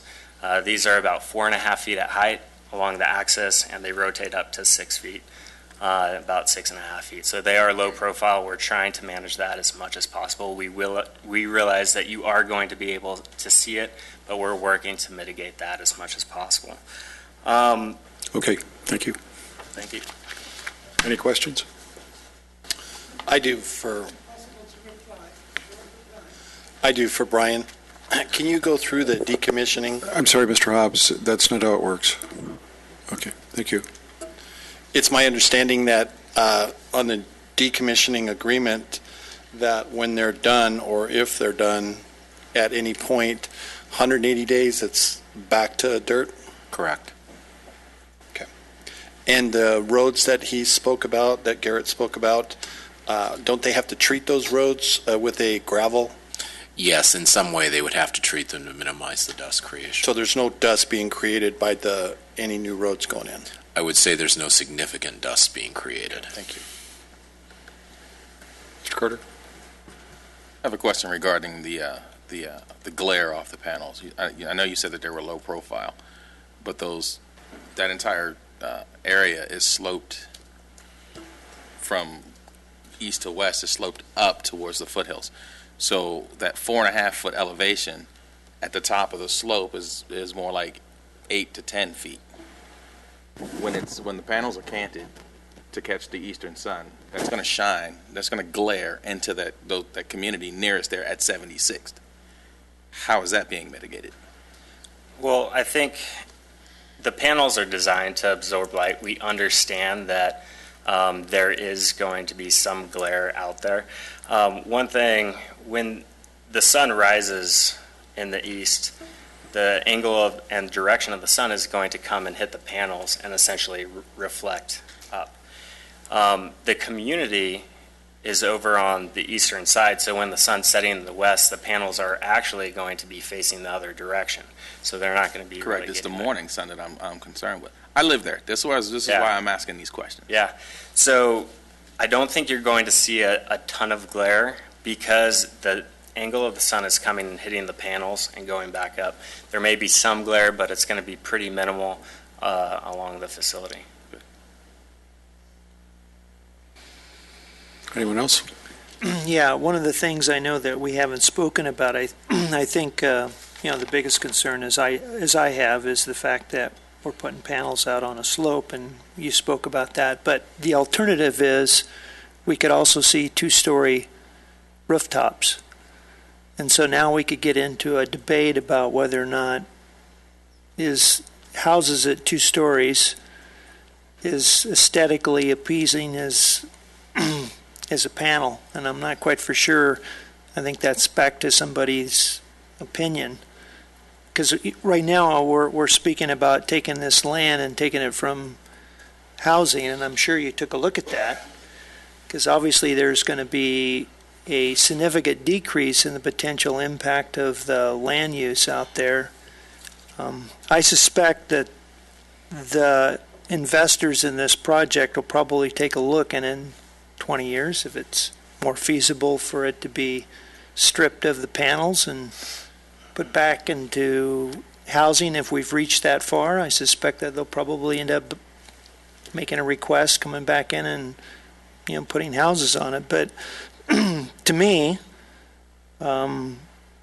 unfortunately, as much as I sympathize with Mr. Hobbs, about it would be nice to be able to leave those hills vacant. They don't belong to us. They don't belong to the city. And that needs to be understood too. So just wanted to make those statements. Mr. Hobbs, I'm troubled by this. I want you to know that. It is a beautiful area that we're not going to improve it, that's for darn sure. Well, let me talk, because I did listen to you, and I did look at your pictures, and I didn't think I would be as troubled as I am, but I am. But I also think what Mr. Mann said is accurate, that it is not our property. It belongs to them. I recognize that the zoning was for 2.5 acre lots, and that what we're doing is a major disruption of that. I also recognize that given the benefit that alternative energy brings to us, that when I balance it, as much as I regret it, I think the decisions we have to make are to stop using fossil fuels to generate electricity. And if the world doesn't stop doing that, it's not going to matter. And we are blessed with being the area that can produce the most kilowatts than anywhere else. And quite frankly, the reason they want to put it there is because the cost of transmission. And by having that substation there, it makes it profitable, where it might not be profitable somewhere else. And it would also delay it considerably. With that, I know you're not going to like it. I wish I could go with you because I think you have some really good points. But in the balancing of the two, I think that we have to go with solar. I'm not against solar panels. I know you're not. If it's not because of the geography of where that substation is, if it's not there, I don't see it being anywhere in the Antelope Valley because of the cost. It's a huge project. It has to be there. Okay. Let's vote. Is there a motion? Mr. Mayor, did you close the public hearing? Public hearing is now closed. Is there a motion? Yeah, I'll make the motion that we adopt resolution number 15-52 and also introduce the ordinance number 1005. I will second that motion. Let's vote.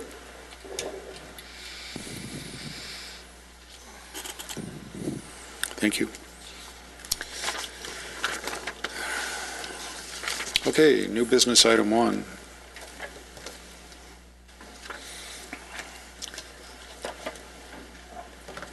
And we have a speaker card.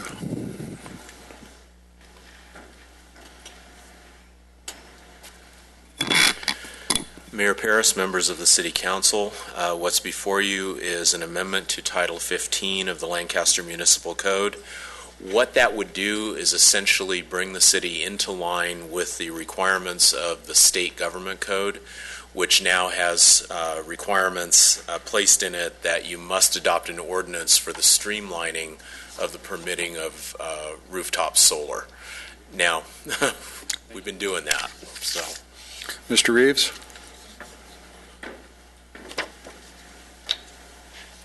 Mayor Paris, council, staff, ladies and gentlemen, a while back I recommended that the city do something to encourage rooftop solar energy, and I'm sorry, in the beginning when we considered this years ago, we didn't go on the homeowner side of this thing, but that's done and over with.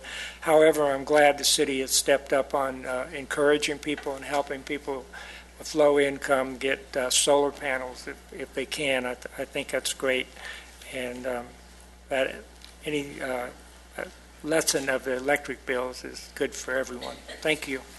Michael, do you know that the election's not for another 6 months? Is there a motion? I'll make a motion that we adopt ordinance number 1006. Is there a second? I'll second. Let's vote. It's unanimous. New business item 2. Really? Mr. Ludicky. I'll speak only about 15 seconds. The item that's actually in front of you is to appropriate to the accounts within the budget the grant funds that the city's received for various activities related to its recycling programs. We do, I believe, have a video, though, that kind of highlights the success that overall effort has been. Thank you. Mr. Reeves. You're going to show a video, Rex. Oh. Okay.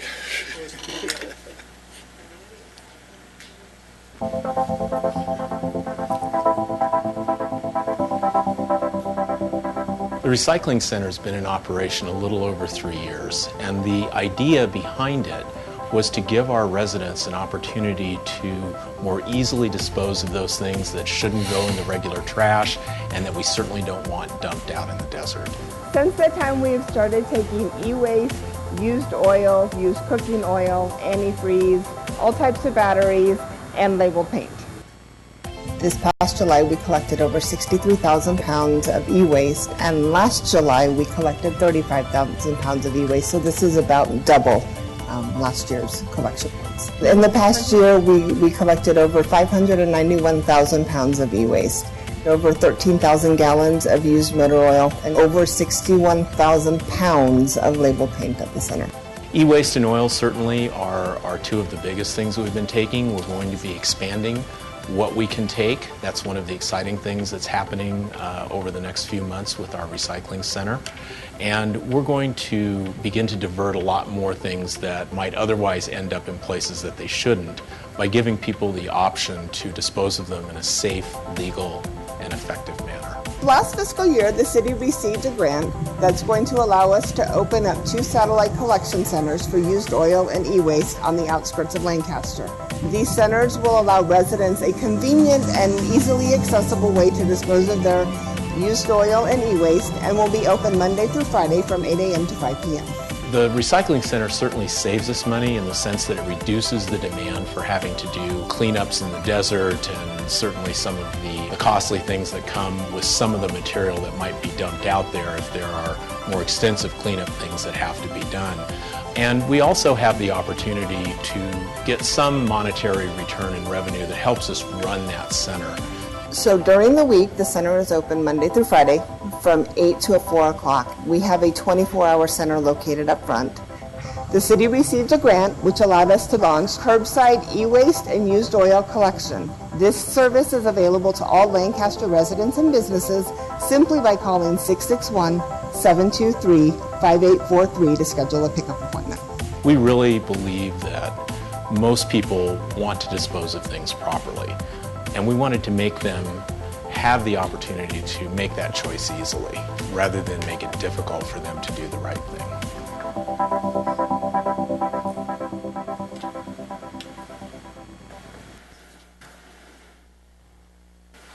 You should go in the movies.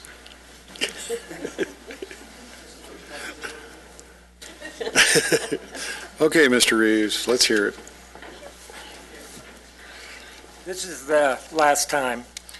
One of my concerns is, yeah, right, finally.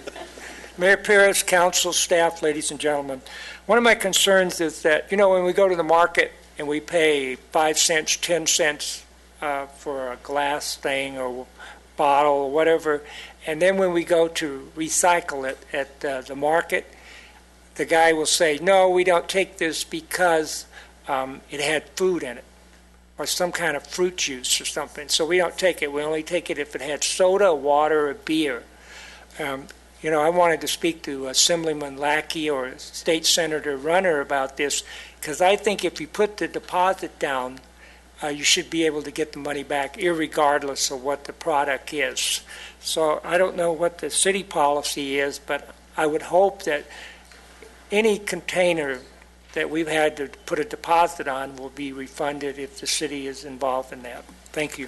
Mr. Reeves, Senator Runner's representative's in the back row right there, so if you'd like to speak with him. Thank you. I've had that problem myself, Michael, when I'm out getting cans and bottles to turn in, sometimes they don't take them all. Actually, he might have a class action. Jeez. All right, is there a motion? Move to approve NB2. Is there a second? Let's vote.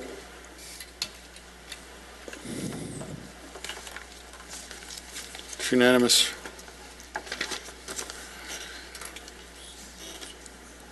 Okay, NB3. No speaker cards. Okay, well, let's waive there's no action needed, right? Mm-mm. Do you have a burning desire, Patty, to give us an update, or can we move on? Okay, thank you. What? Mark has a burning desire. I think it might be good if she gave the abridged version. He's your boss. What can I say?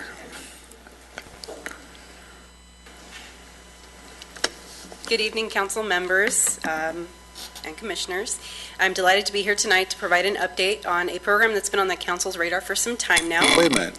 This program. No, give us the full version. Well, this is a full version that was planned for, so hopefully it provides all the information that you're looking for, and I'm happy to answer any questions at the end. Over the last few months, the council has had a desire to recognize people in the community who have really, raised the bar for people in our community who have been leaders and who have been advocates for the community. And, so staff has taken it upon ourselves to bring that vision to reality, and I'm happy to share an update on some of the things that we're doing. The mayor and council's wish is to recognize people, again, who have, raised the bar, who have been leaders, who have been advocates for Lancaster. And so, as staff, we decided that the appropriate name for the program would be the Lancaster Legacy Awards, because we're recognizing people who have created a legacy here in the community. The program is tentatively scheduled to take place on March 5th, 2016 at Antelope Valley College's Performing Arts Theater. And we're very excited to, put together a program that is fitting for the people that we're recognizing, the people who have done so much for our community. It's the council and the mayor's goal to create a program that's exciting, that's different, that's unique, and staff has really taken it upon ourselves to really think outside the box and to look at different ways of recognizing people. We're currently working with a program budget that was established for the program, and we're also working with the city sponsorship liaison to solicit additional program funding. Event details are in varying levels of coordination, but some of the things that we're hoping to incorporate as part of the program include a really nice reception dinner for our nominees as well as our VIP guests. We're also hoping to include a notable speaker as part of our presentation. We're also looking at ways to more permanently recognize our honorees, and so we're hoping to do either some kind of a monument, plaque, or some kind of a permanent fixture here in the city of Lancaster. There is one critical aspect of the program that still needs to be decided, and that is the honoree selection committee. These are the people that will actually decide or actually provide council with a proposed list of nominees for the year. Staff has created a proposed list of committee members, and these are people that we believe are very well connected in the community. They're community leaders themselves, and they've been very involved. They know who has really been a part of the community and who's deserving of this recognition. Again, the goal would be for that committee to meet and to provide the mayor and the council with a final, that they would have the final say in who would actually get the award. Before I take any questions, I would like to recognize and thank our staff members, Katie Byrne, Melissa Varela, and Rebecca Dykstra, who have really put a lot of work into this program and who are, again, thinking outside of the box and looking at ways to, in a creative way, creative manner, honor some of the most giving and most committed people in our community. With that, I'm happy to answer any questions. Any questions? This is really cool. Well, I like it. My understanding is you're going to be picking people who have actually done something rather than people who know someone, right? Absolutely. People who, just like hopefully the people, or just like the people who are honored, who have been involved in the community for a very long time, who have, participated in different organizations, who have relationships with, just different various aspects of the community, whether it's education, business, just in every different aspect of the community. Okay. When are you going to have the committee together? We actually do have it. We have some recommendations and names we've been kicking around. We'd like to go over those with you guys.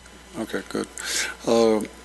I think we have to have a committee put together to actually pick them, because if we have more than 3 council members, more than 2 council members, then there's no surprise to it. So we'll have to decide that part of it. All right? Sounds great. All right, good. Thank you.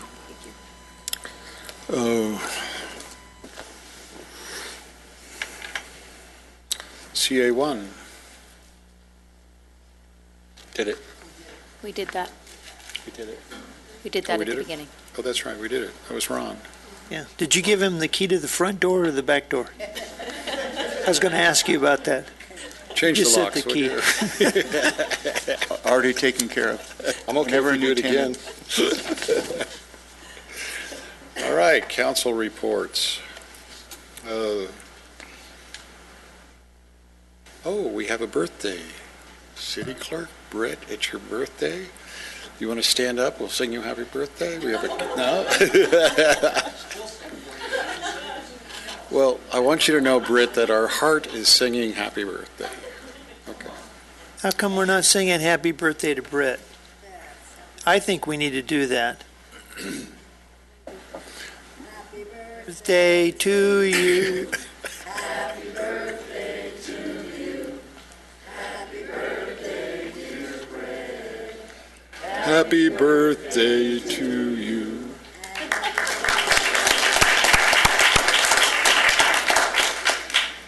Okay. Let's go back to council reports. That was a good move. What council reports? The one you skipped. Oh, did I skip council reports? Yeah. Is there a council report? No, I don't have any. I don't have any either. No. Mr. Cozy, could you come up and talk with us in regards to the fallen heroes on the 9/11 and the fallen hero ride?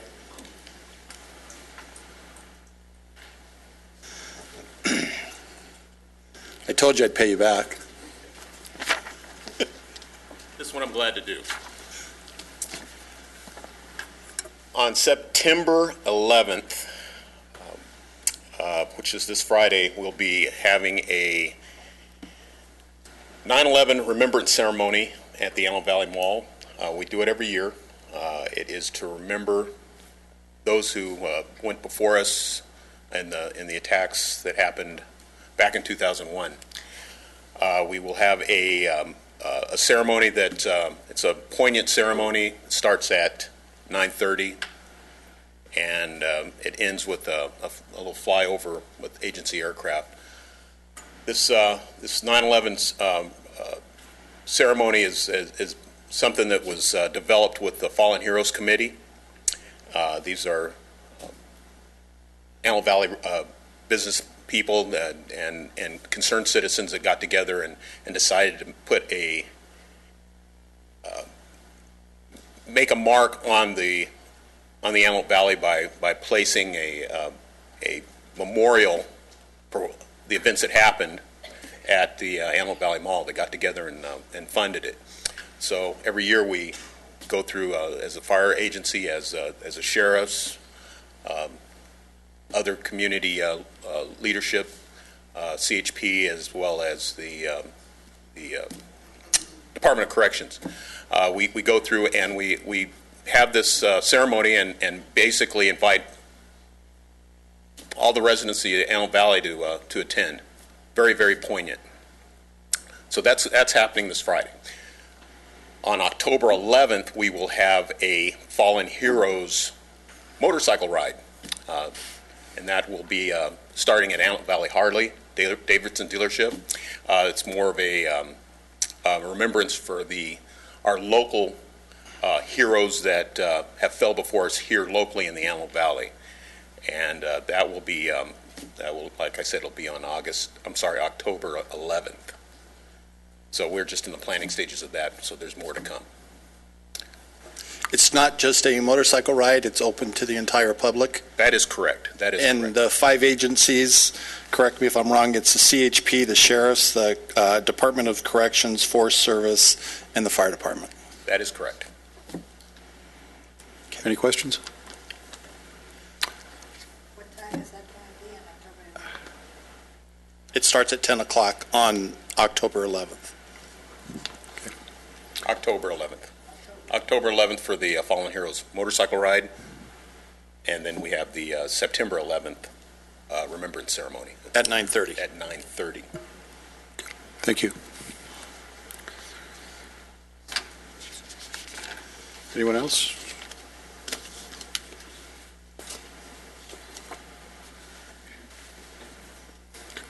Anything from the Planning Commission?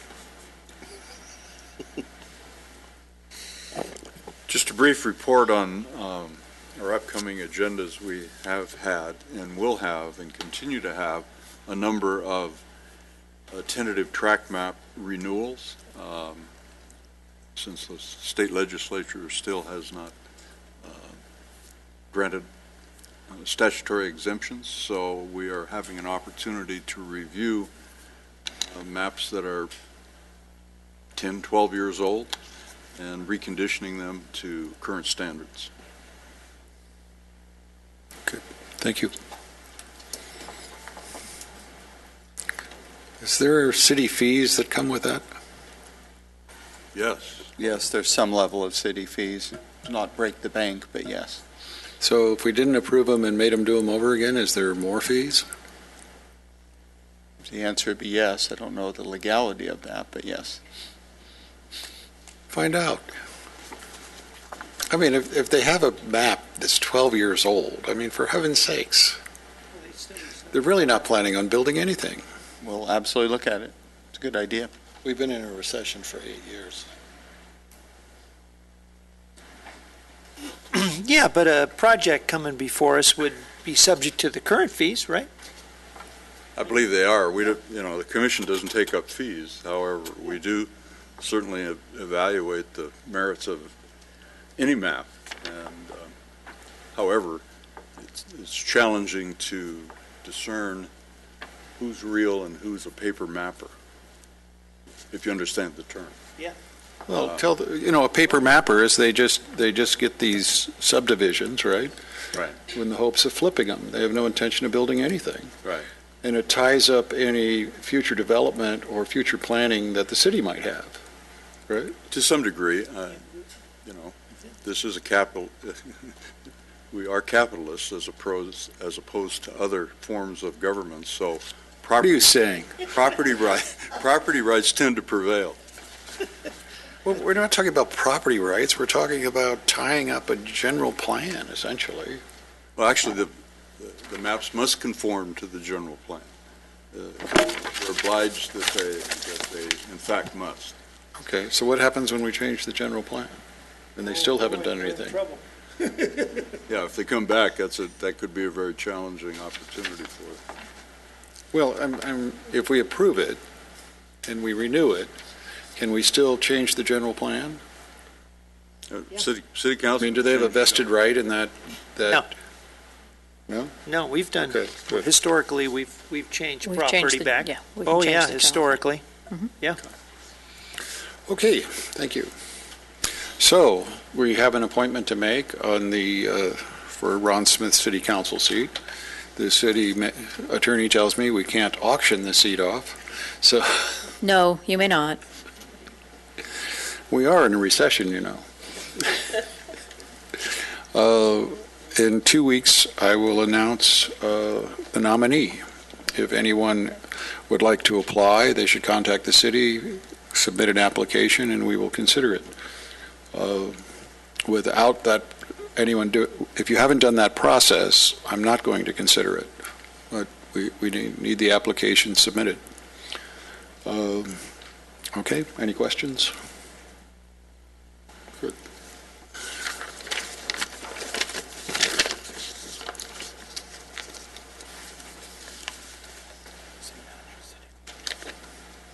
Oh, that's right. We have to do the speaker card. City clerk.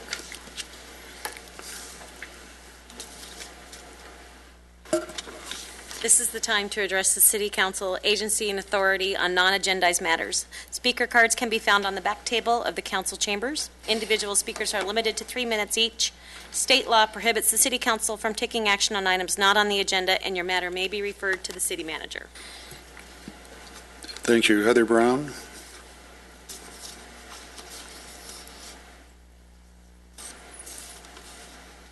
Good evening, Council. Good evening, Mayor, citizens. Actually, I'm here to speak on something else other than water, which might shock you, but the solar panels are a great idea. I love that alternative source, and I think it's a really good idea.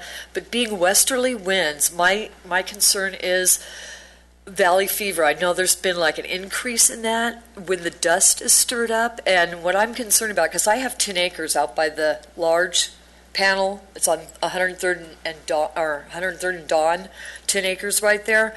And basically what has happened is the dirt underneath I don't know if they can, I don't know what they would do, but cover the dirt, underneath the solar panels, because you're going to have westerly winds. You're going to have all that dust blowing towards Lancaster, and there's westerly winds. There hasn't been really strong ones this year, but, you're talking valley fever. If they can cover underneath, that is my concern, is the dust that's going to blow into Lancaster.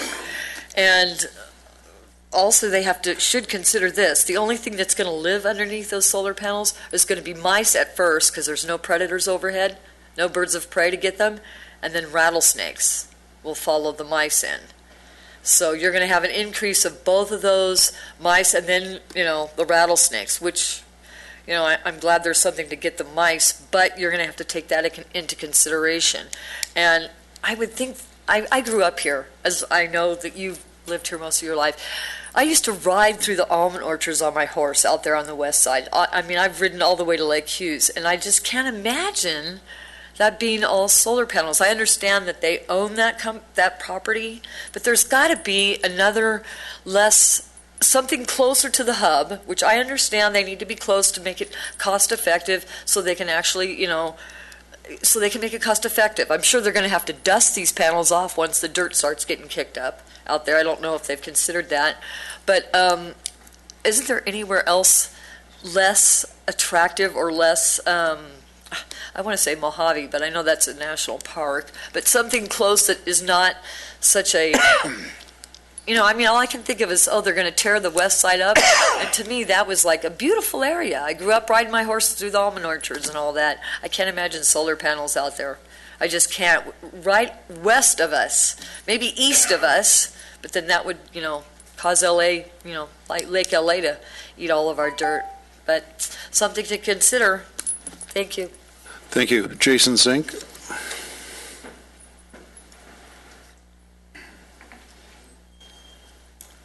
Regarding the solar farms that you guys just approved, I was thinking maybe you guys should put white rail fencing there so it looks more like a farm, and then you could put a couple rows of peaches or grapes, and that way it looks more like, the area, because it will be looking like an industrial complex.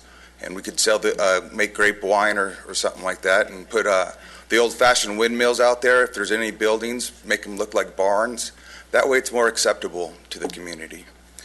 Also, maybe have a state law where, like a redevelopment agency for solar farms. So when the property gets reassessed, all that money comes back so you can buy open space with it. Because there's going to be so basically like we had redevelopment, we use it to buy open space. So a state law maybe runner could do something like that. Also, why doesn't the city provide the service of maintaining these solar farms? And they could charge for the eye in the sky and to clear the brush, the tumbleweeds and everything. And that way it's run by the city. The other thing is the foster kids. We have a large population of foster kids, 1,700 kids in Lancaster alone. I would like to see you guys ask for the head person from LA County to come up here and give you guys a report on it. A lot of these kids, they're not getting all the services. Like the job fair was in Pasadena for the 5th District. So, and the person I spoke with said they don't even care about Antelope Valley, the head people. And that's why no kidding. So, and it's also the number one source of sex slavery is from foster kids, if you guys didn't know that. So this is a very critical, these kids get about $850 after they turn 18 until the age of 21. So, but a lot of these foster kids aren't even getting that. So we need to find out why they're not getting it. We need an election office up here. Why can't we ask the county to have an election office up here? That way we'd find the results the same day, and and it'd be easy. And we'd create probably 20 jobs, and we could draw the precincts. Because some people, they have to get in their car to go down when there's a precinct right across the street. And I also want to say the Cal Recycle, maybe during Martin Luther King Day, you could have it where people could volunteer to go around the city, maybe just do, properties north of I for that year, and we could do the, pick up all the oil and TVs and everything like that during Martin Luther King Day. And I'm just, for the Lancaster, I just want to say I'm proud that Lancaster did the building fees for the commercial and industrial buildings, and until they get an occupancy permit, I think that was really a good thing that the city did. Thank you. Wally Melendez.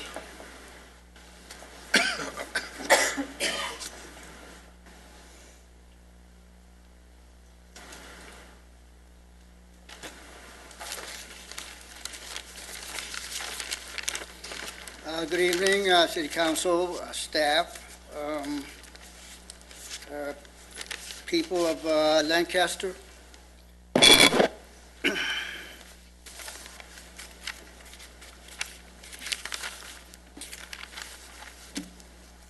I assume that a lot of people read the article in today's paper. Tuesday, September 8, 2015, election districts. Where Palmdale got sued by a group of lawyers, including Illustrious lawyers, yes. And brilliant. So Palmdale is being forced to make election districts so that city council members are not elected at large, but for one district, and that, of course, is better representation for that district. I live over here east of Division Street, of J Avenue, and that is a downtrodden area. There's a very small college here in Lancaster. You know, let me tell you something about Lancaster. It's a big city, and it's rich. And there's a little college over here on the west side. There's a lot of nice houses over there. Over there is a downtown area. That shows me that the people down there are not very educated because they don't even have a little 2-year college. So a representative from that area could bring that up and install a college over there. And I'd like to ask for 2 extra minutes to 5 today, if I could. Mayor? Why? Mayor, because I'm trying to make a big point here, that's why. But I haven't heard a point yet. Okay, so as I go along, look at my time already. So what I'm saying, so this is what I'm saying. Some lawyer from Lancaster sued Palmdale. Some lawyer from Palmdale should sue Lancaster so that we have election districts like we should have. What is this? Is somebody messing around with my time or what? I think it's when you said you should get somebody to sue Lancaster that really kind of made me impervious to giving you any more time. Absolutely, because thank you, Wally. So Lancaster should be. Thank you, Wally. Fran, you don't want to sue Lancaster, do you? Good.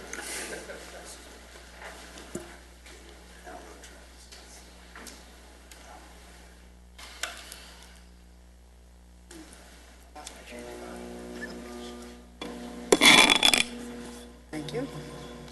Got it. Again, good evening, Mayor Paris, Vice Mayor Chris, council members and commissioners, and ladies and gentlemen, and all you hardworking people.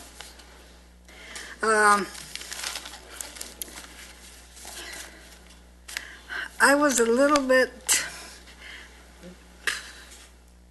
kind of, I guess, a little down because we had spoken a few weeks ago, or maybe a couple of months ago, about the ordinance on alcohol sales, about having them so close together and so forth and so on. Then I look in the paper and Palmdale is doing something about it. But what regrets me too is practically the verbiage that we used here is used in the paper, and Palmdale's getting the credit. And I don't like it.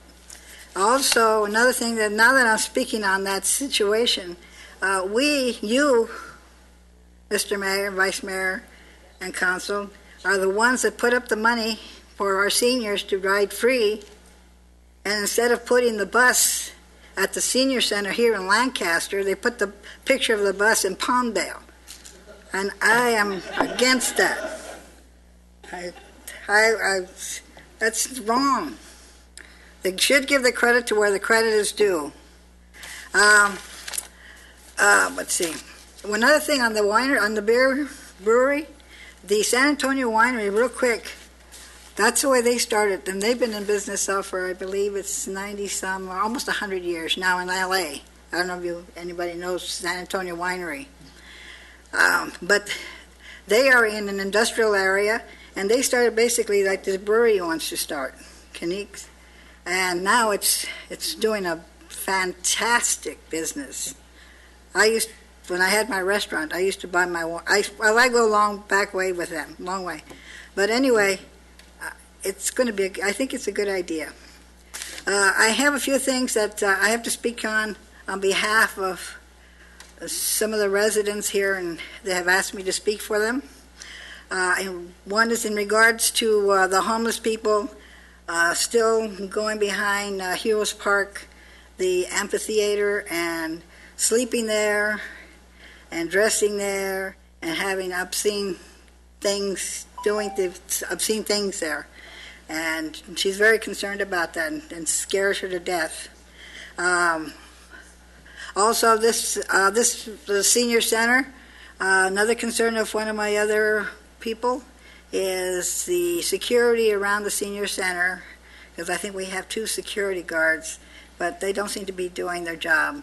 But I think I have to go to another entity to talk to that about. But I told her I was going to bring it up to you, and then she's probably watching, so I want to make sure I did it. And I thank you very much. And I got a lot more to say, but no time. Thank you, Fran. God bless you all, and thank you. Thank you. Mark, could you look into whether there's a problem at Heroes Park? Yeah, we have some enhanced enforcement out there. She's correct, and we're dealing with that. Thank you. Can I say one more important thing real quick? It was in the paper. Fran, for you, anything? Which is a good thing, because the supervisor, I just read it real quick. The supervisor mulling over getting Quartz Hills solar to rise. Like, they're taking over, they're taking, ay caramba. They see the vision that Lancaster has on solar panels, and now the vision is going into Quartz Hills, and they are going to hopefully adopt it. So that's a feather in your cap. Thank you. Last but not least, Mr. Paul.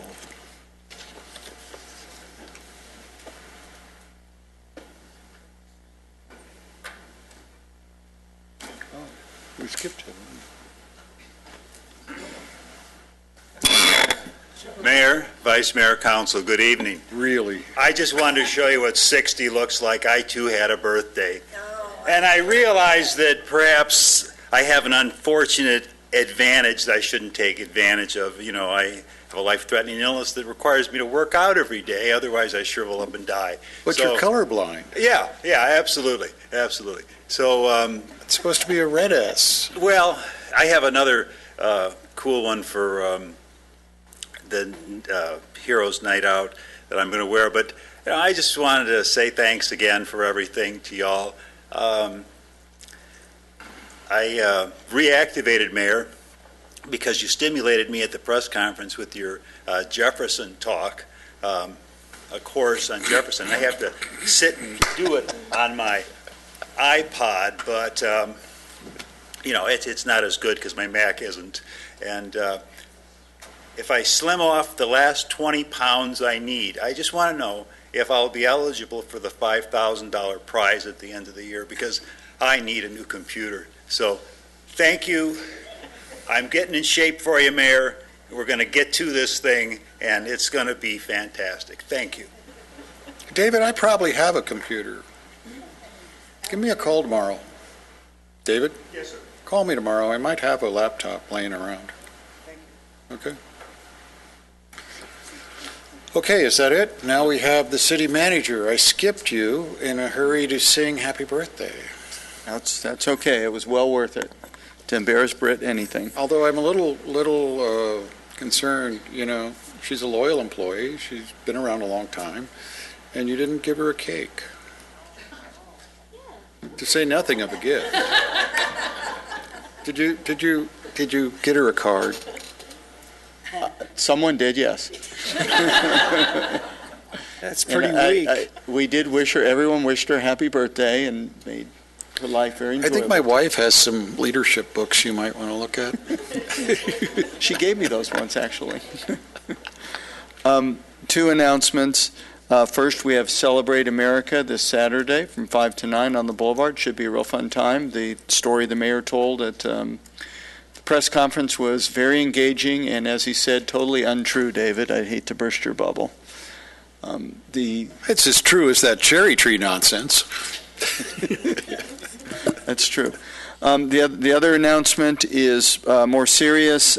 September is Lymphoma Awareness Month.